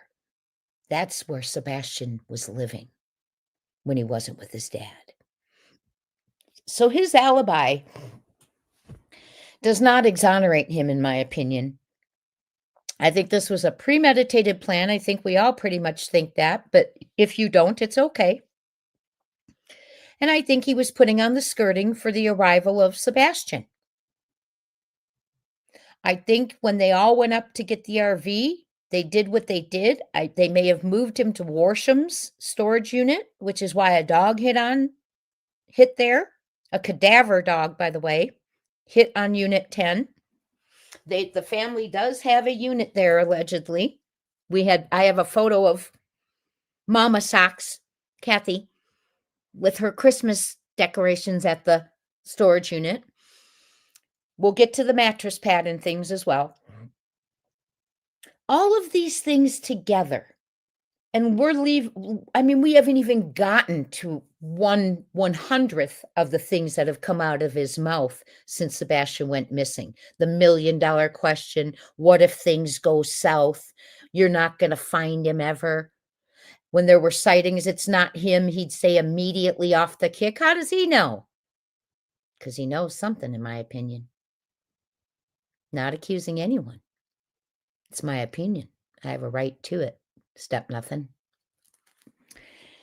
He has never sat in front of YouTube or any other place he's been and talked about Sebastian in a positive light or talked about Sebastian. It's been about him, what people are saying about them, all of the above. Stay off our property, leave our families alone, don't go on any family property. Remember how they treated the PI? The PI knocks on their door, rings their doorbell, which, by the way, he was caught saying in a different audio, she didn't even, what did he say? She didn't ring the ring doorbell. Oh, well, she wouldn't have because we didn't have one. Come on. Then says later they were updating their systems. Well, we now know that law enforcement went in with a search warrant, took carpet, technology, and the cameras that were in the home. So they had cameras before. Nina said, you had cameras in the house, Christopher. Because he had to postpone his custody case. How did he know they weren't going to find Sebastian that night? How did he know Sebastian wasn't going to come walking back in since he was a runaway, as they reported? By the way, if you wonder why I'm putting all of this together, it's because we have big ears and eyes listening to this case. And we need to help them make connections to help them weed through the 2 years of CRAP that's out there, contributed by distractions, deflections, and lies.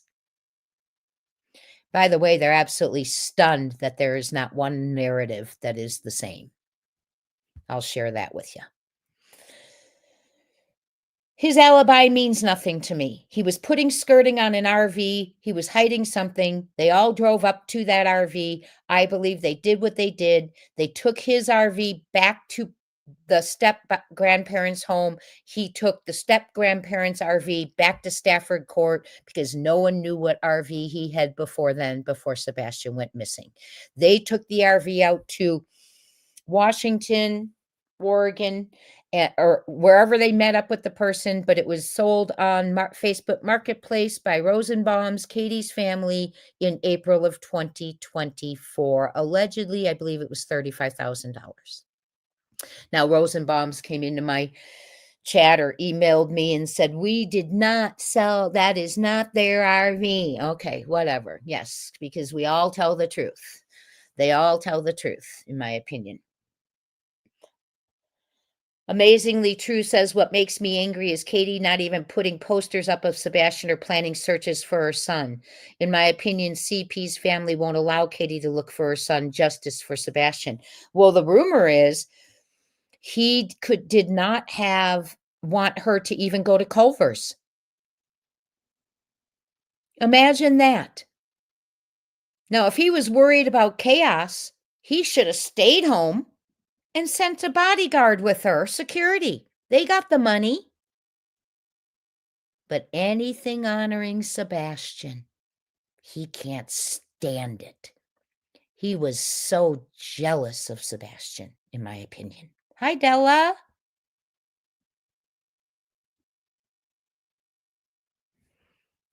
Yes, he knows where all the cameras are. Why would anyone want to know that unless they are getting ready to break the law? Great point. Thank you.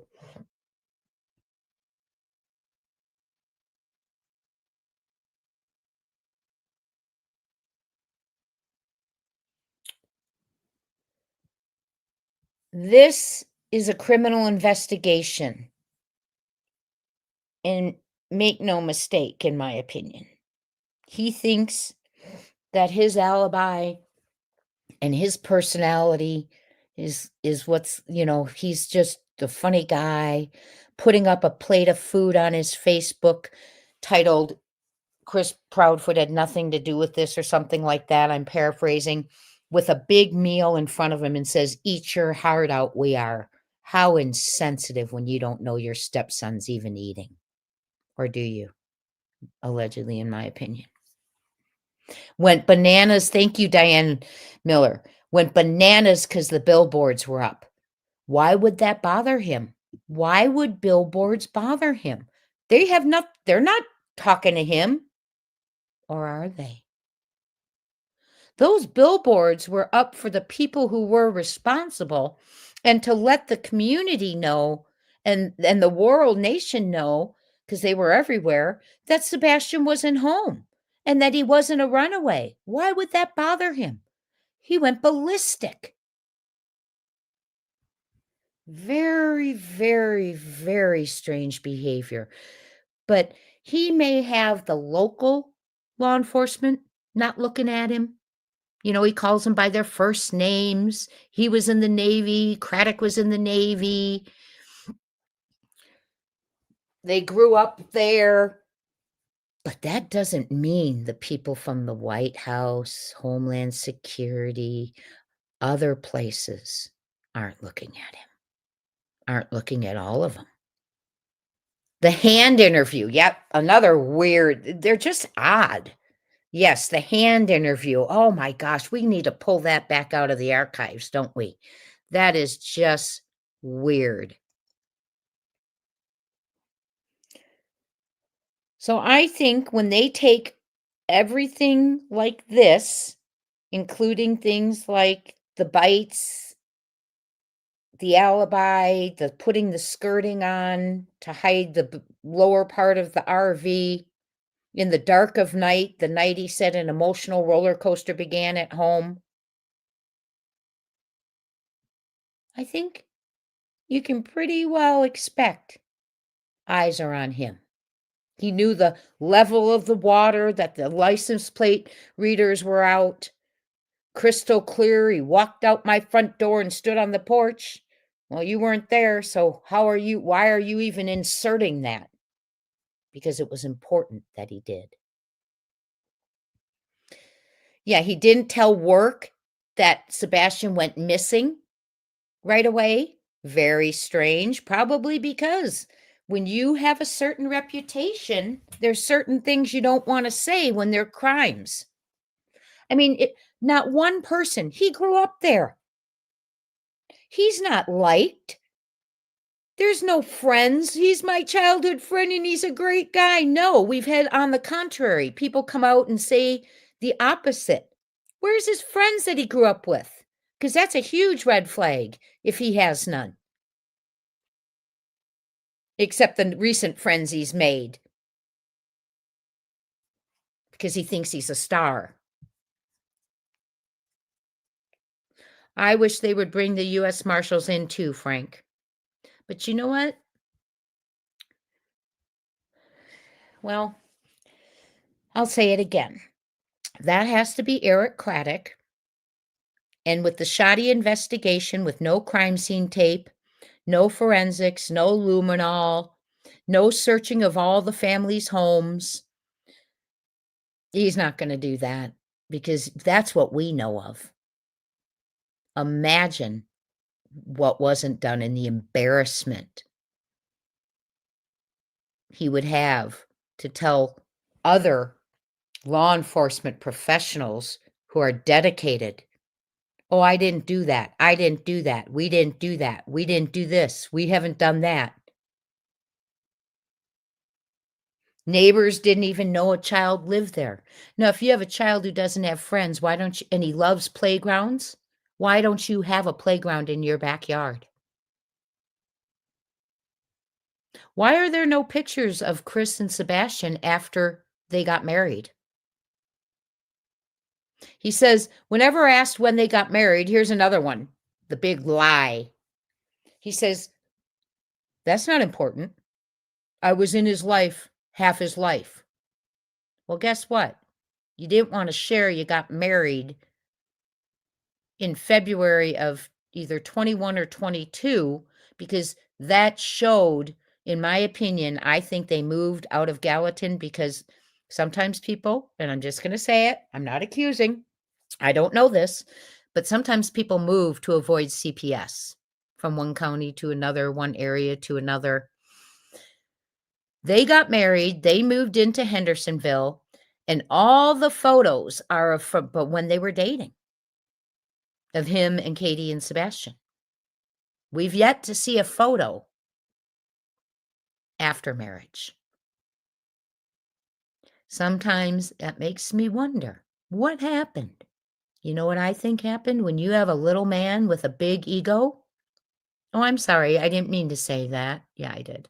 Short man syndrome. He probably bullied, berated, and belittled in that home.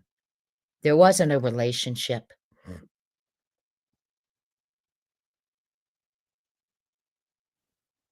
And the US Marshals have to be asked, and the person who has to ask is too busy running against himself in a campaign, telling the father he's not going to do press conferences. The lead detective, the father said, Seth, that he's been lying to him. Why would they lie? What are they lying about? Why can't they tell the father the truth? Sam says he was a drill sergeant, not a stepdad. Exactly. Well said. And you know what else, Sam? He had Sebastian call him Mr. Chris. But in the beginning, he said, I treated him just like my own. Oh, really? Step nothing? Does F, your daughter, call you Mr. Chris? Because if you treated him like your own should be calling you Mr. Chris. Oh, I can only imagine the nerves, which is why there was incontinence and wedding in the house. That is a sign of that and SA. I'm not accusing anyone. I'm just telling you statistically, that is a sign. It wasn't happening at Seth's. He wore underwear at Seth's. So you can imagine the horrors, the nerves he was going through, in my opinion. They're trying to drag their feet till Sebastian's 18 and the marshals won't come and get involved. That's exactly, they're trying to run out the clock. But there's other agencies. But I do believe that Sebastian's going to be found soon. I'm hoping. Maybe it's just wishful thinking. So that's step nothing. Now, did I skip the mom? Okay, we'll get to her. This is, hold on, y'all. Can you, excuse me 1 second. I'm just going to go use the restroom. 1 second.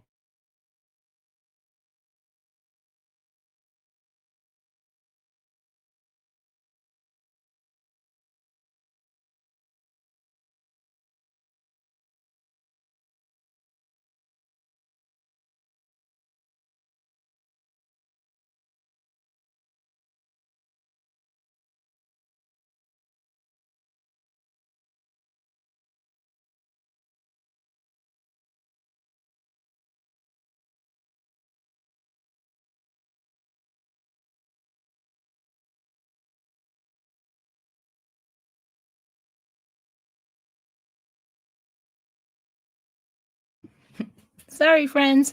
Did I see someone in the chat say Katie did a 3 a.m. loop around the neighborhood?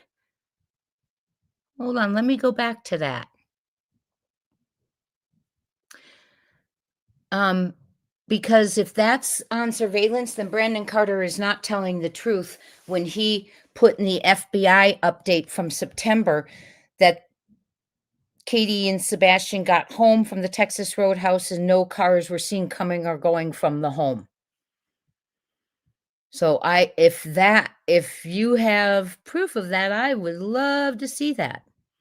And the reason I'm not telling you more about what's going on behind the scenes right now is because I don't want whatever fool's responsible for this to be able to, yes, Frank, to be, I'm reading your comment, to be able to go and cause more problems and move Sebastian. Frank says, now I have to wonder, is it the church with the graveyard? It could be. I don't want to say anything. Okay. I know where it is. I know what they're doing, but I'm not going to just say it so you all know that I know. I don't need that ego boost because they don't want it said.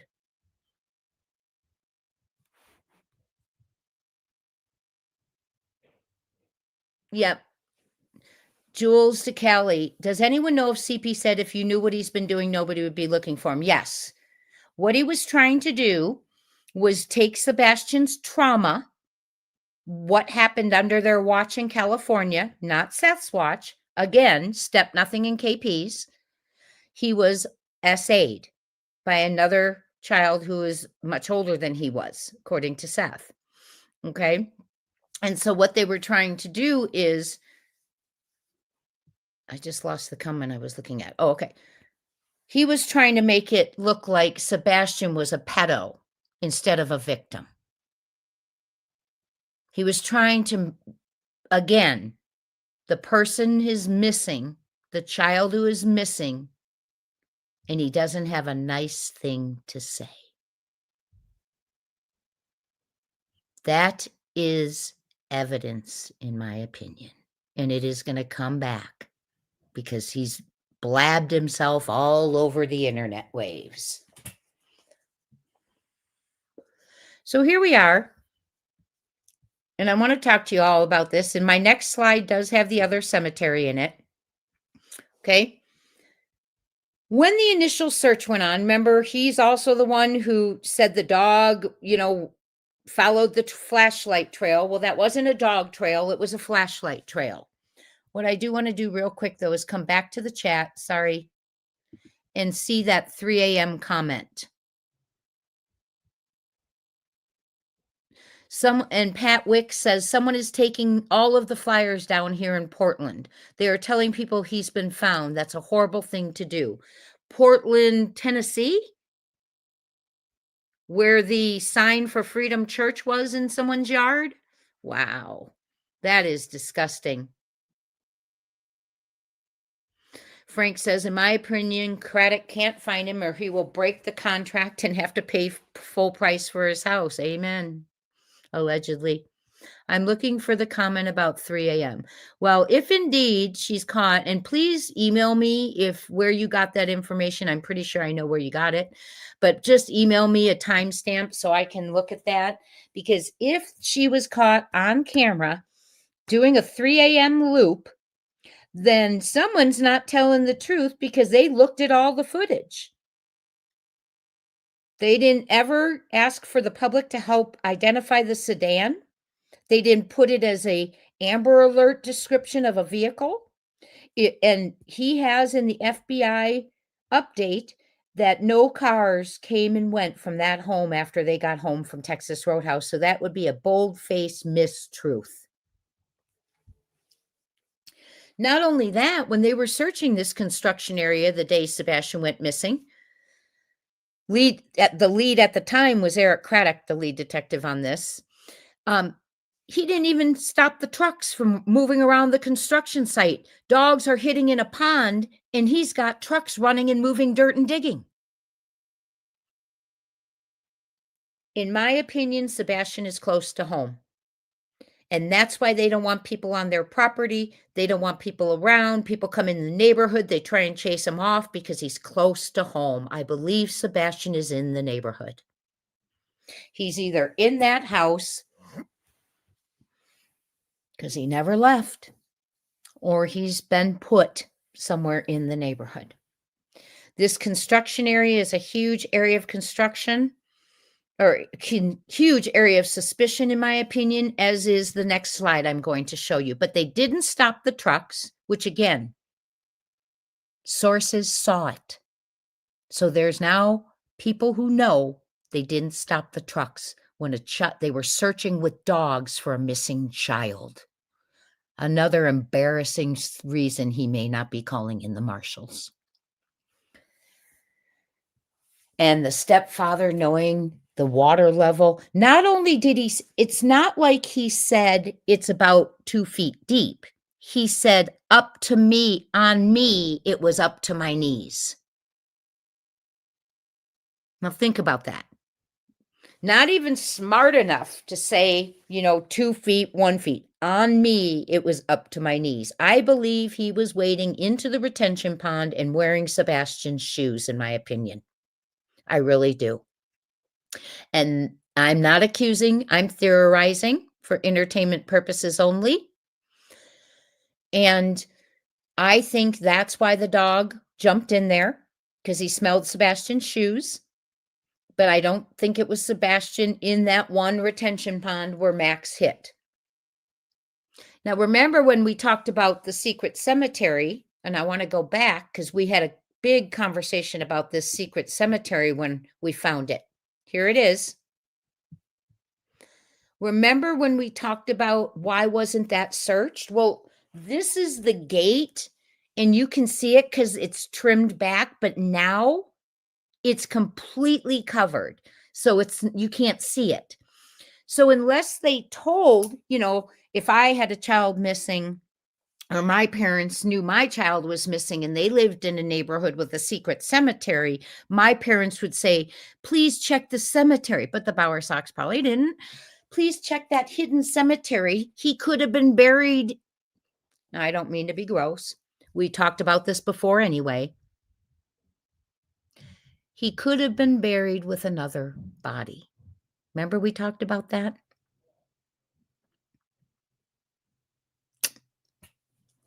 And Danny Guy, a family member, owns the subdivision land that they were building on. So you tell me all these connections. The glasses were found in there. The step-grandparents found in there. Not the glasses, excuse me. A pair of glasses that were never checked against Sebastian's prescription were near the step-grandparents. From what I've heard, they were one or both was in the vehicle heading to Mississippi to the RV. Kathy was there, allegedly. Bye, cat lady. I'm sorry I came on later tonight. Joanne, you're sitting in your car having a latte. That sounds delicious. When we hang up here tonight, I'm going to eat my dinner. I've just had a really busy day today. But I didn't want to put out another video. I wanted to be with you all. So yeah. So this neighborhood with water towers, a cemetery, grandparents, and glasses that were so close the father couldn't tell was never searched. Bowersox home was never searched.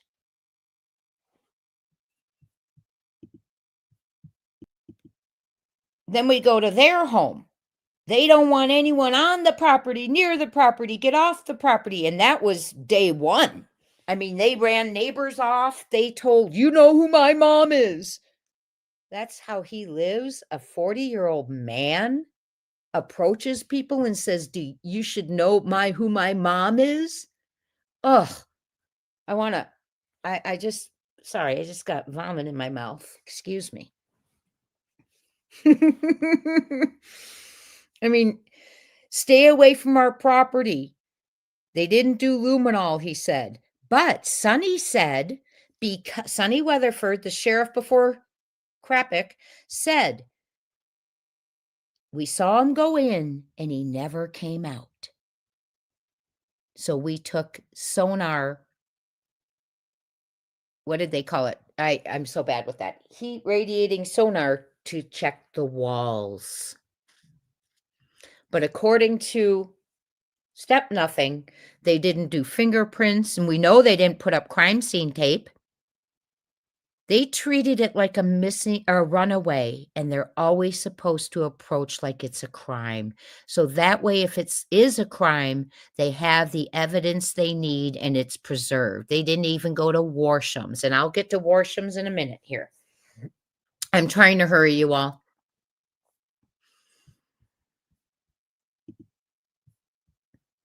Too much around the Step family. And then Melissa, the call to pick up the niece that day, that involves the Step family. The whole family, all of the family who was around him that weekend, that day, said he was in a wonderful mood. Well, show us photos. Who was with him? They weren't at Texas Roadhouse. They weren't at Strike and Spare because there was no bowling. There was no arcade. It was a 10, 15-minute stop. So where was the family? All watching him be in such a good mood. Was it Melissa?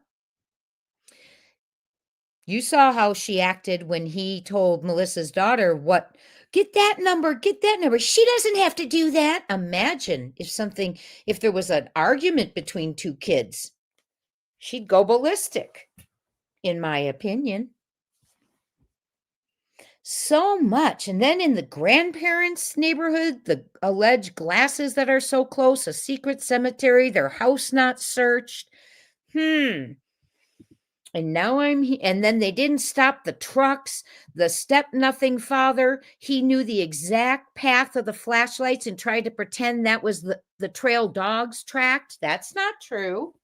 Law enforcement said they didn't have a trail. Sonny said they never saw him leave the house. Who does he think he's fooling?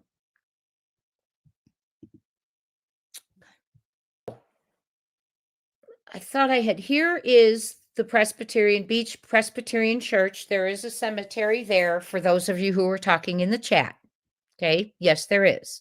That could also be an option because let me show you with my cursor here. If Katie came from the neighborhood up Long Hollow Pike, her first story was she had to search that high school. She had to search that high school. Now, even though the license plate readers were not working, since Chris Proudfoot knew that, but doesn't keep track of that anymore, she would have passed by, as would have the people exiting the neighborhood if they went left, the Shackle Island Volunteer Fire Department's cameras. But anyway, she goes out searching before the police arrive, and she told us she searched the high school, first place she went. Her windows were up, and now a year later, she says, well, by the time I arrived, I was told to turn around. Well, that's a way to cover your little ASS because you weren't seen on camera searching at the high school. In my opinion, she entered here, drove through. Oh, darn. I don't have enough of the slide. Hold on. Let me see if I can get it up here a little bit. Okay. Wrong side. Okay. She drove down here. If she entered here to look like she was searching, and now her story is, I turned around. Well, that would give her a turnaround going right through here, and the storage unit and Warsham's is right there. So that would be an excuse to explain why she went in and around and out the back way. Well, because by the time I got there, law enforcement, or I was called and told to go back because law enforcement was on their way. So she was over here, and allegedly so was Kathy Bowersox. If she came out this end, that's where Kathy was waiting. And it was all before law enforcement was even called. That Kathy was there, got up about 4:35 in the morning. She went all the way to Warsham's, 25, 30 minutes, and just parked instead of going to her son's home. Well, why would she have a reason to go to her son's home? Because her son wasn't missing yet. Who do they think they're fooling, in my opinion?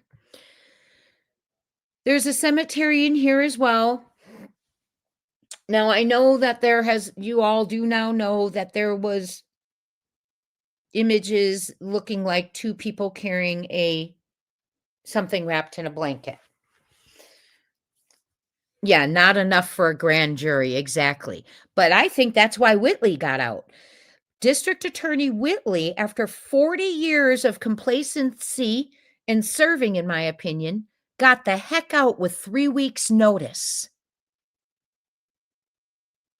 He took Bullhorn Betty before the grand jury, but couldn't come up with CPS reports or anything.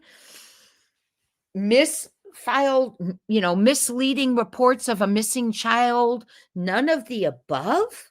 I think that's why he got out. The carpet was taken when they went back for the search warrant, along with electronics and the cameras that were up, because, they had cameras before, cameras after, but that night there were no cameras. A woman who works for a company that installs cameras. Make it make sense. Bridget's asking, would a cadaver dog hit on just clothes or items worn by somebody that has passed? I believe so, because they would be smelling.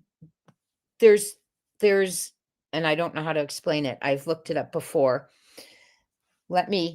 They're trained to sense the smells that come off of a body that is deceased and decomposing. But that's a great question. Let me ask this right now.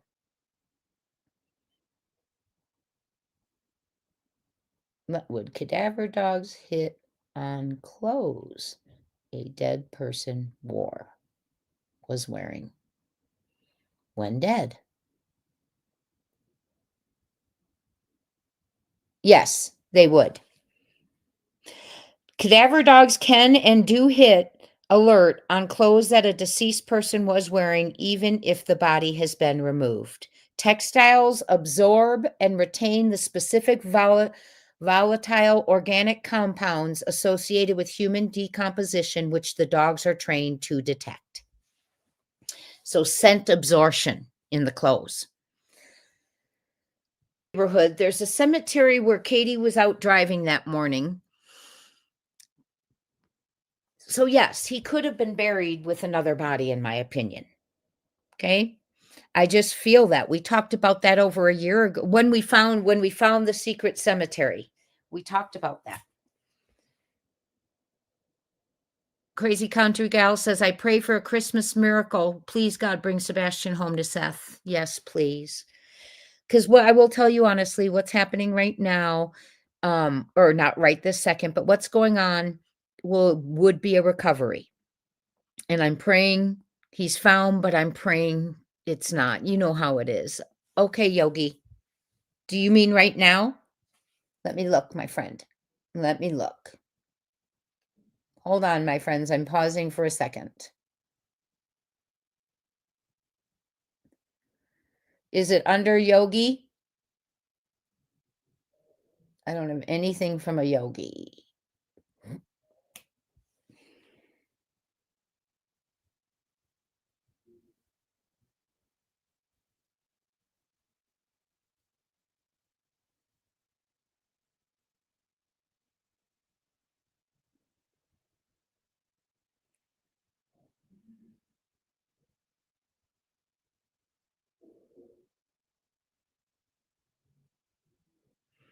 Okay, I just received something interesting.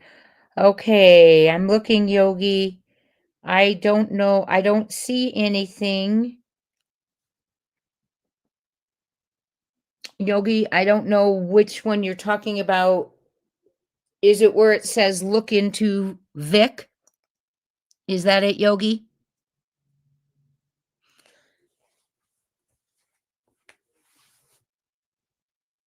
Nope, it's not.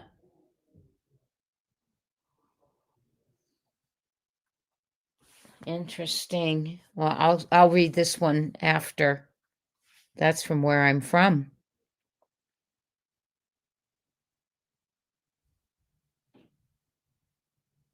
Okay. Yogi, I need to know what name it would be under because I don't see anything from Yogi in the other emails I've seen that have come on since I've been on here are from other individuals. Okay, here we go. Kate, someone has told me, Katie just answered the question for me. Thank you. Katie was seen driving the loop around the cemetery church school at 3 a.m.-ish time. This is from a very credible source, and they believe Mama Sox was also there. Okay, so listen. If that indeed is the case, then Brandon Carter's statement in the FBI update that Katie's never, that once they got home from the Texas Roadhouse, no cars coming or going is not the truth. Well, good. At least it's there, right? To be used for evidence later. I didn't know that. I do know.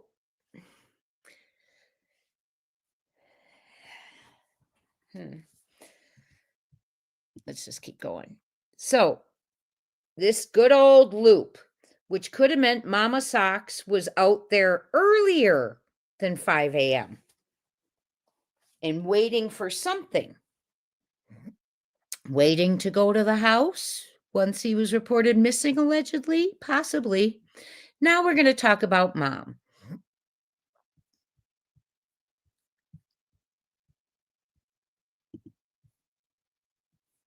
Before we do, I want to get to the mattress pad.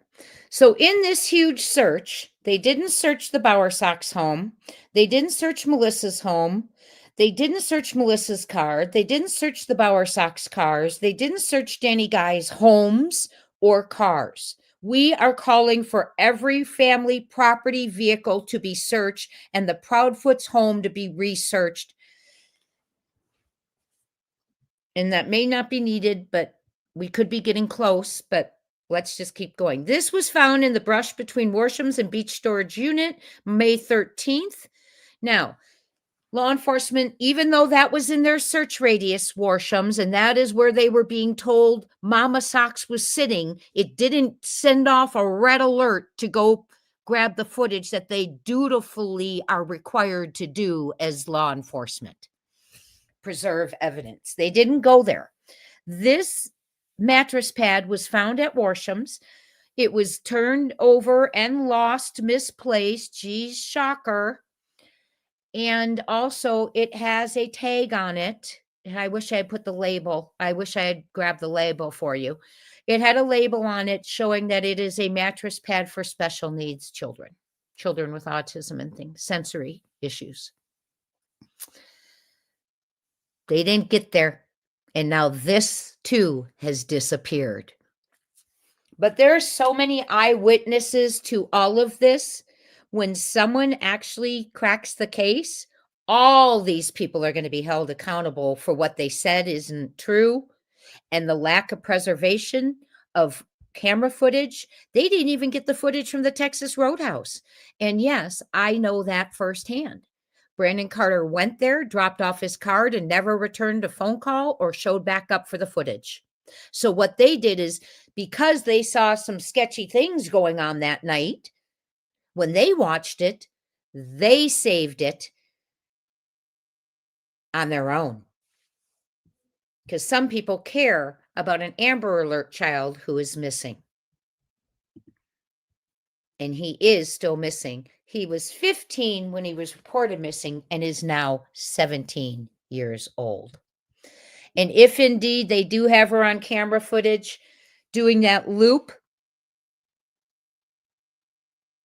and no, it's not, someone said they believe someone's working with the FBI. No, that's not the case.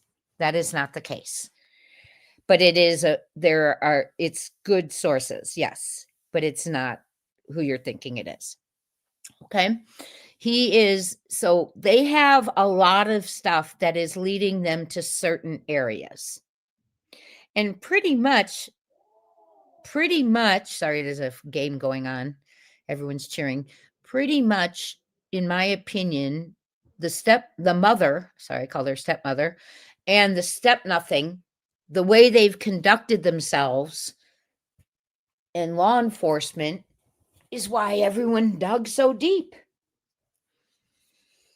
That's why everyone dug so deep. We need all family homes searched. I want to know. Yes, Yogi, the phone Silver's found now and it had Terry on it. Yogi, what did you answer me about the email?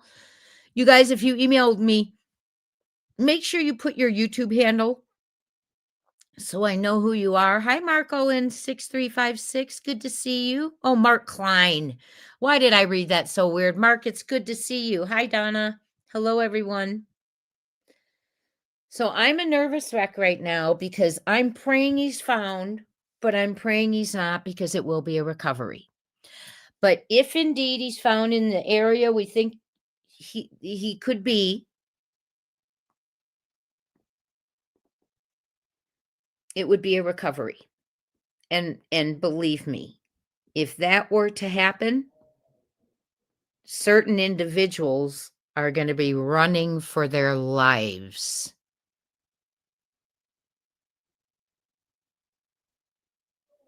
And I'm saying that because I am so sorry if you can hear the boys cheering. for the games.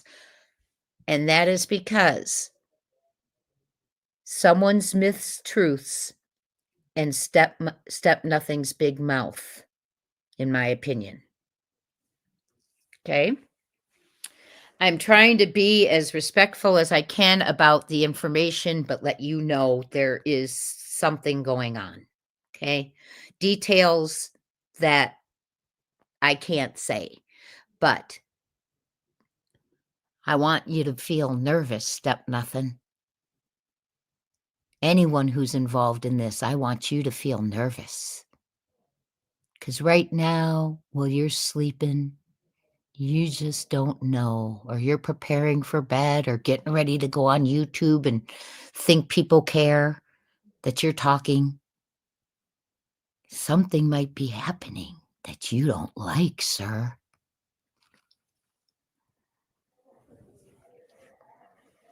Sleep on that one, Littlefoot.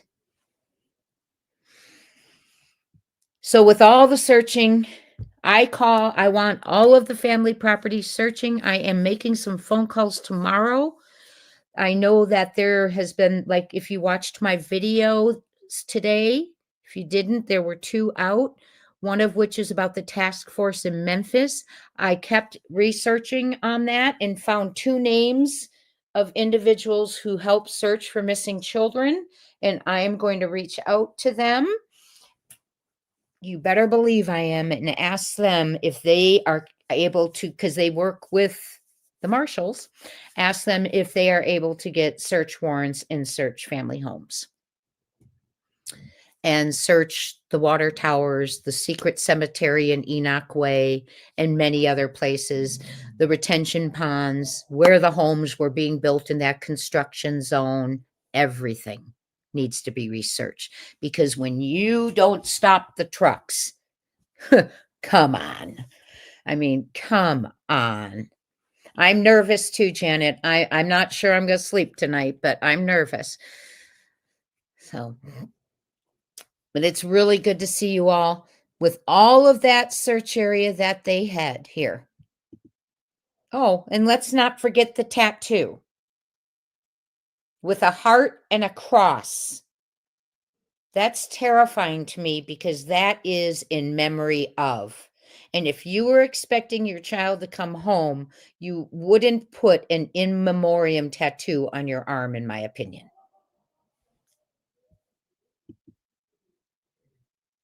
We've got the camera lights. Hold on, there's something I'm trying to get to. I mean, come on. Come on, guys. This was happening in the backyard. And then when the neighbors said, I see this happening on my footage between the houses, you know what? According to the source said, you didn't see that. And look at this. Look at this right here.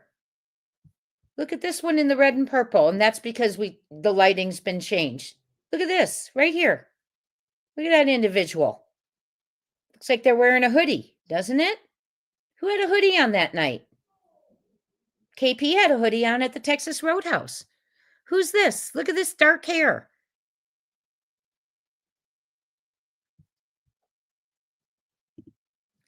We're getting close, in my opinion. It is a cross, SI officer. She put a cross in with the heart. I think we're getting close. I think things are cracking. Things are coming out. I had a phone conversation with someone, and let me tell you, okay? So I'm not going to tell you, and I know you respect me for that, because I could sit here and try and get clicks by saying, guess what they said? But I don't, because I want Sebastian brought home. And one thing we need to remember is, we aren't professionals. We care. The professionals don't seem to be doing much, but when we go out and do things like searching and stuff, we have to be very careful. Because think about it this way. Let's say I went out searching and I went to the secret cemetery in Enoch Way, and I decided to start digging there with my shovel. And let's just say, for the grace of God, I happened to poke Sebastian's body. Forgive me for using this as an example, but I have to. I call the next county over. Just kidding. I call whoever I decide to call about it, and they come out and they take the body to the medical examiner, and the medical examiner says, "Oh man, the U-shaped bone in the neck was broken from the shovel." And that's what proved this child was strangled. And now we can't give that as a cause of death. Think about that. So we got to be careful out there. We do have professionals who are handling it, and I love all of us who are doing everything we can, but we really do need to be careful, because that was kind of a conversation we were talking about the other day. And just as much as people want to help, because it seems like law enforcement doesn't want to do a single press conference, give out any information, not even say we care about Sebastian. So people are out there looking on their own, rightfully so. We had the lady in Oregon was out looking on her own. We have people searching Sumner County, people coming from out of state searching, volunteering to search. But we have to be careful when we're using tools and digging and stuff, because if you happen to hit something, and I'm just using that as an example, let's say allegedly Sebastian was strangled. Well, that U-shaped bone in the neck is what proves that.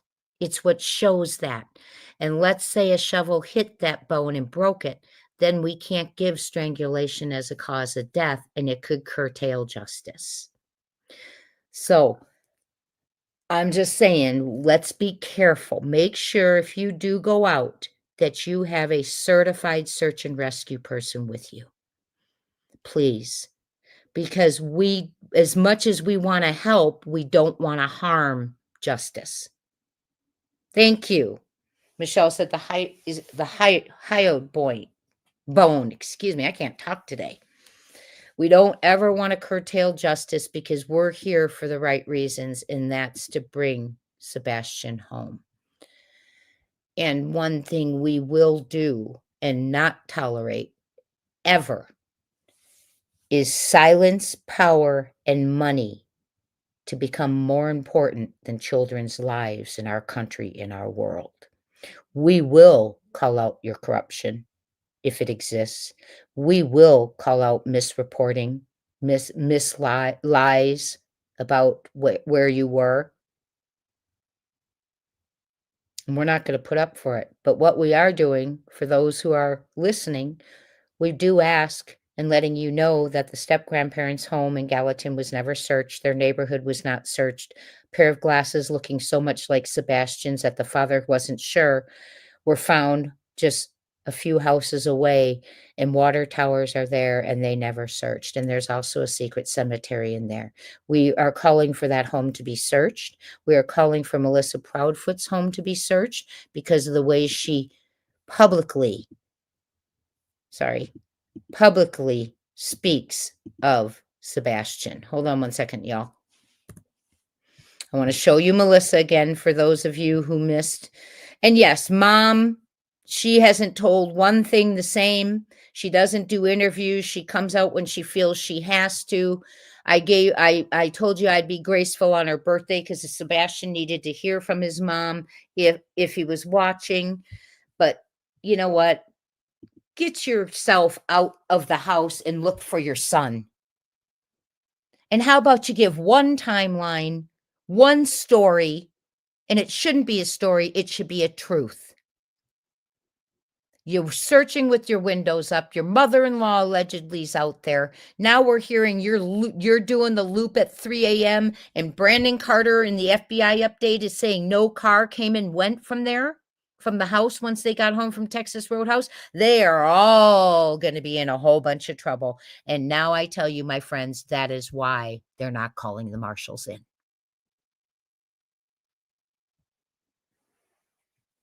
Just look at her. I'm sorry, I just threw up in my mouth again. Just kidding. I'm tired, y'all. Sorry. Yes, Minnie says, I feel the plan started Friday. I believe it was premeditated. When you see cars going through the neighborhood doing the same run they did the night he went missing. Yepers. Yepers.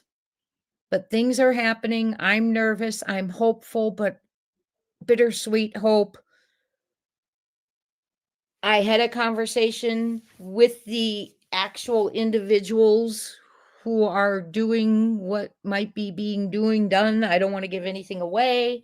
Actually spoke to them, and I just pray to goodness something's going to come. And I'm not going to tell you the exact areas, places, could be out of state. I'm not going to say it because I don't want people who would hurt a child would move a child. So please don't think I'm not telling you things because I don't love you. I love you all. You all mean the world to me. Okay, you do. But we all care about Sebastian. And so I could have put on my thumbnail, guess what I know? You know, I could have put on my thumbnail, oh, I don't even want to say what I could have said, but I won't do, you won't see me do things like that when investigators have told me information. Okay? You just won't see me do that. I will tell you things as soon as it means it wouldn't compromise a case. But if you're seeing YouTubers putting things like that on their thumbnails and releasing things you think probably shouldn't be told right now because someone could move a body, really think about that, about, integrity. Truly. We are going to end with our new song for the channel. It is the song that was created about Sebastian for our channel.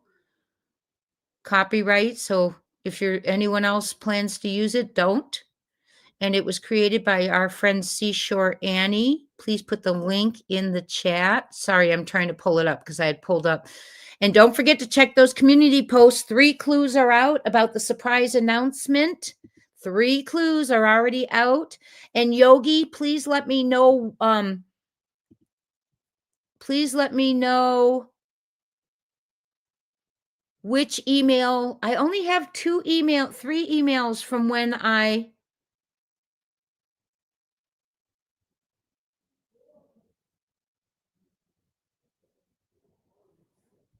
Wow. Hold on. I only have a few emails out since I've been on. So if you could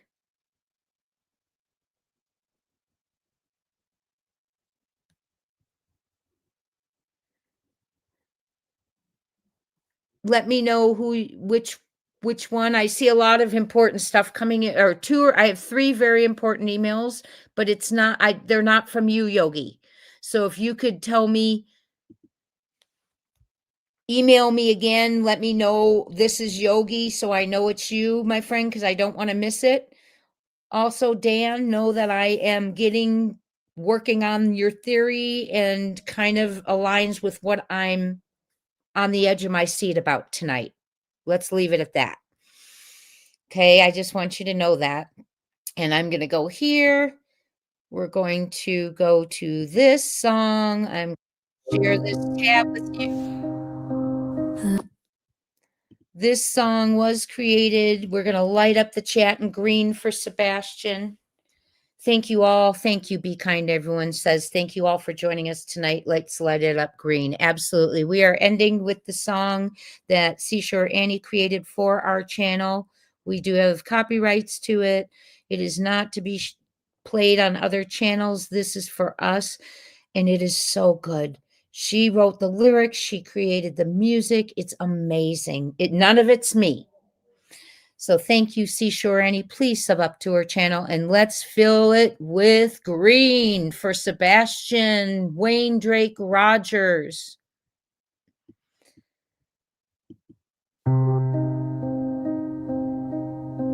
The school bus doesn't stop at the house anymore. There's an empty empty place at their table. Your young, bright future lay ahead, which should have been loving, strong and stable. Can you hear it all, the silence? He's gone now, he's not there. A missing child was mysteriously taken.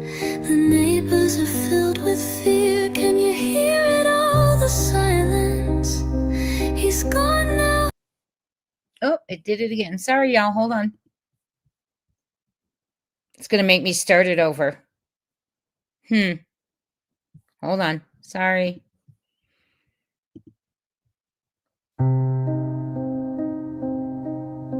The school bus doesn't stop at the house anymore. There's an empty place at their table. Your young, bright future lay ahead, which should have been loving, strong and stable. Can you hear it all, the silence? He's gone now, he's not there. A missing child was mysteriously taken. The neighbors are filled with fear. Can you hear it all, the silence?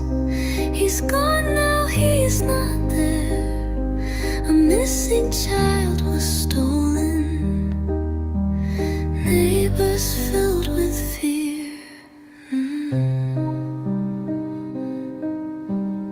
Evil moved in and the peace was shattered. They ruled by fear like nothing else mattered. They are stuck in a cycle, silent and gray. The neighbors can't speak until they move away. They can't speak out until they move away.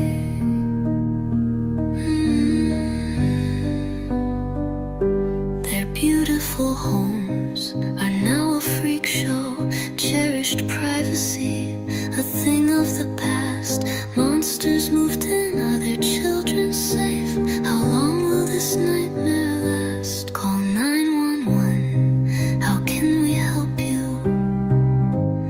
What is your address? If it's Kellen or Stafford, why was no help coming? The law caused them untold stress. Can you hear it all, the silence? He's gone now, he's not there. A missing child was mysteriously taken. The neighbors are filled with fear. Can you hear it all, the silence? He's gone now, he's not there. A missing child was stolen. Neighbors filled with fear.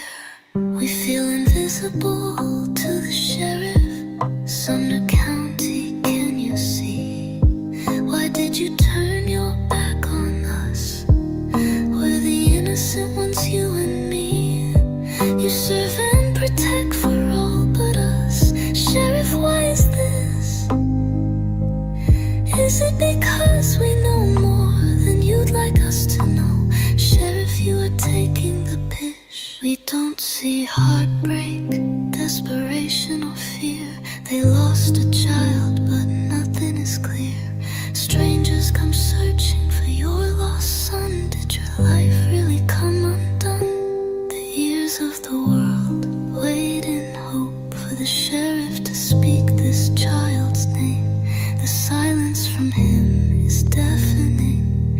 One has to ask if he's sane. Is he too busy playing Monopoly? Shifting houses, shifting names. We see it, sir, and we have questions. Sebastian's life is not a game. Can you hear it all, the silence? He's gone now, he's not there. Filled with fear. Can you hear it all, the silence? He's gone now, he's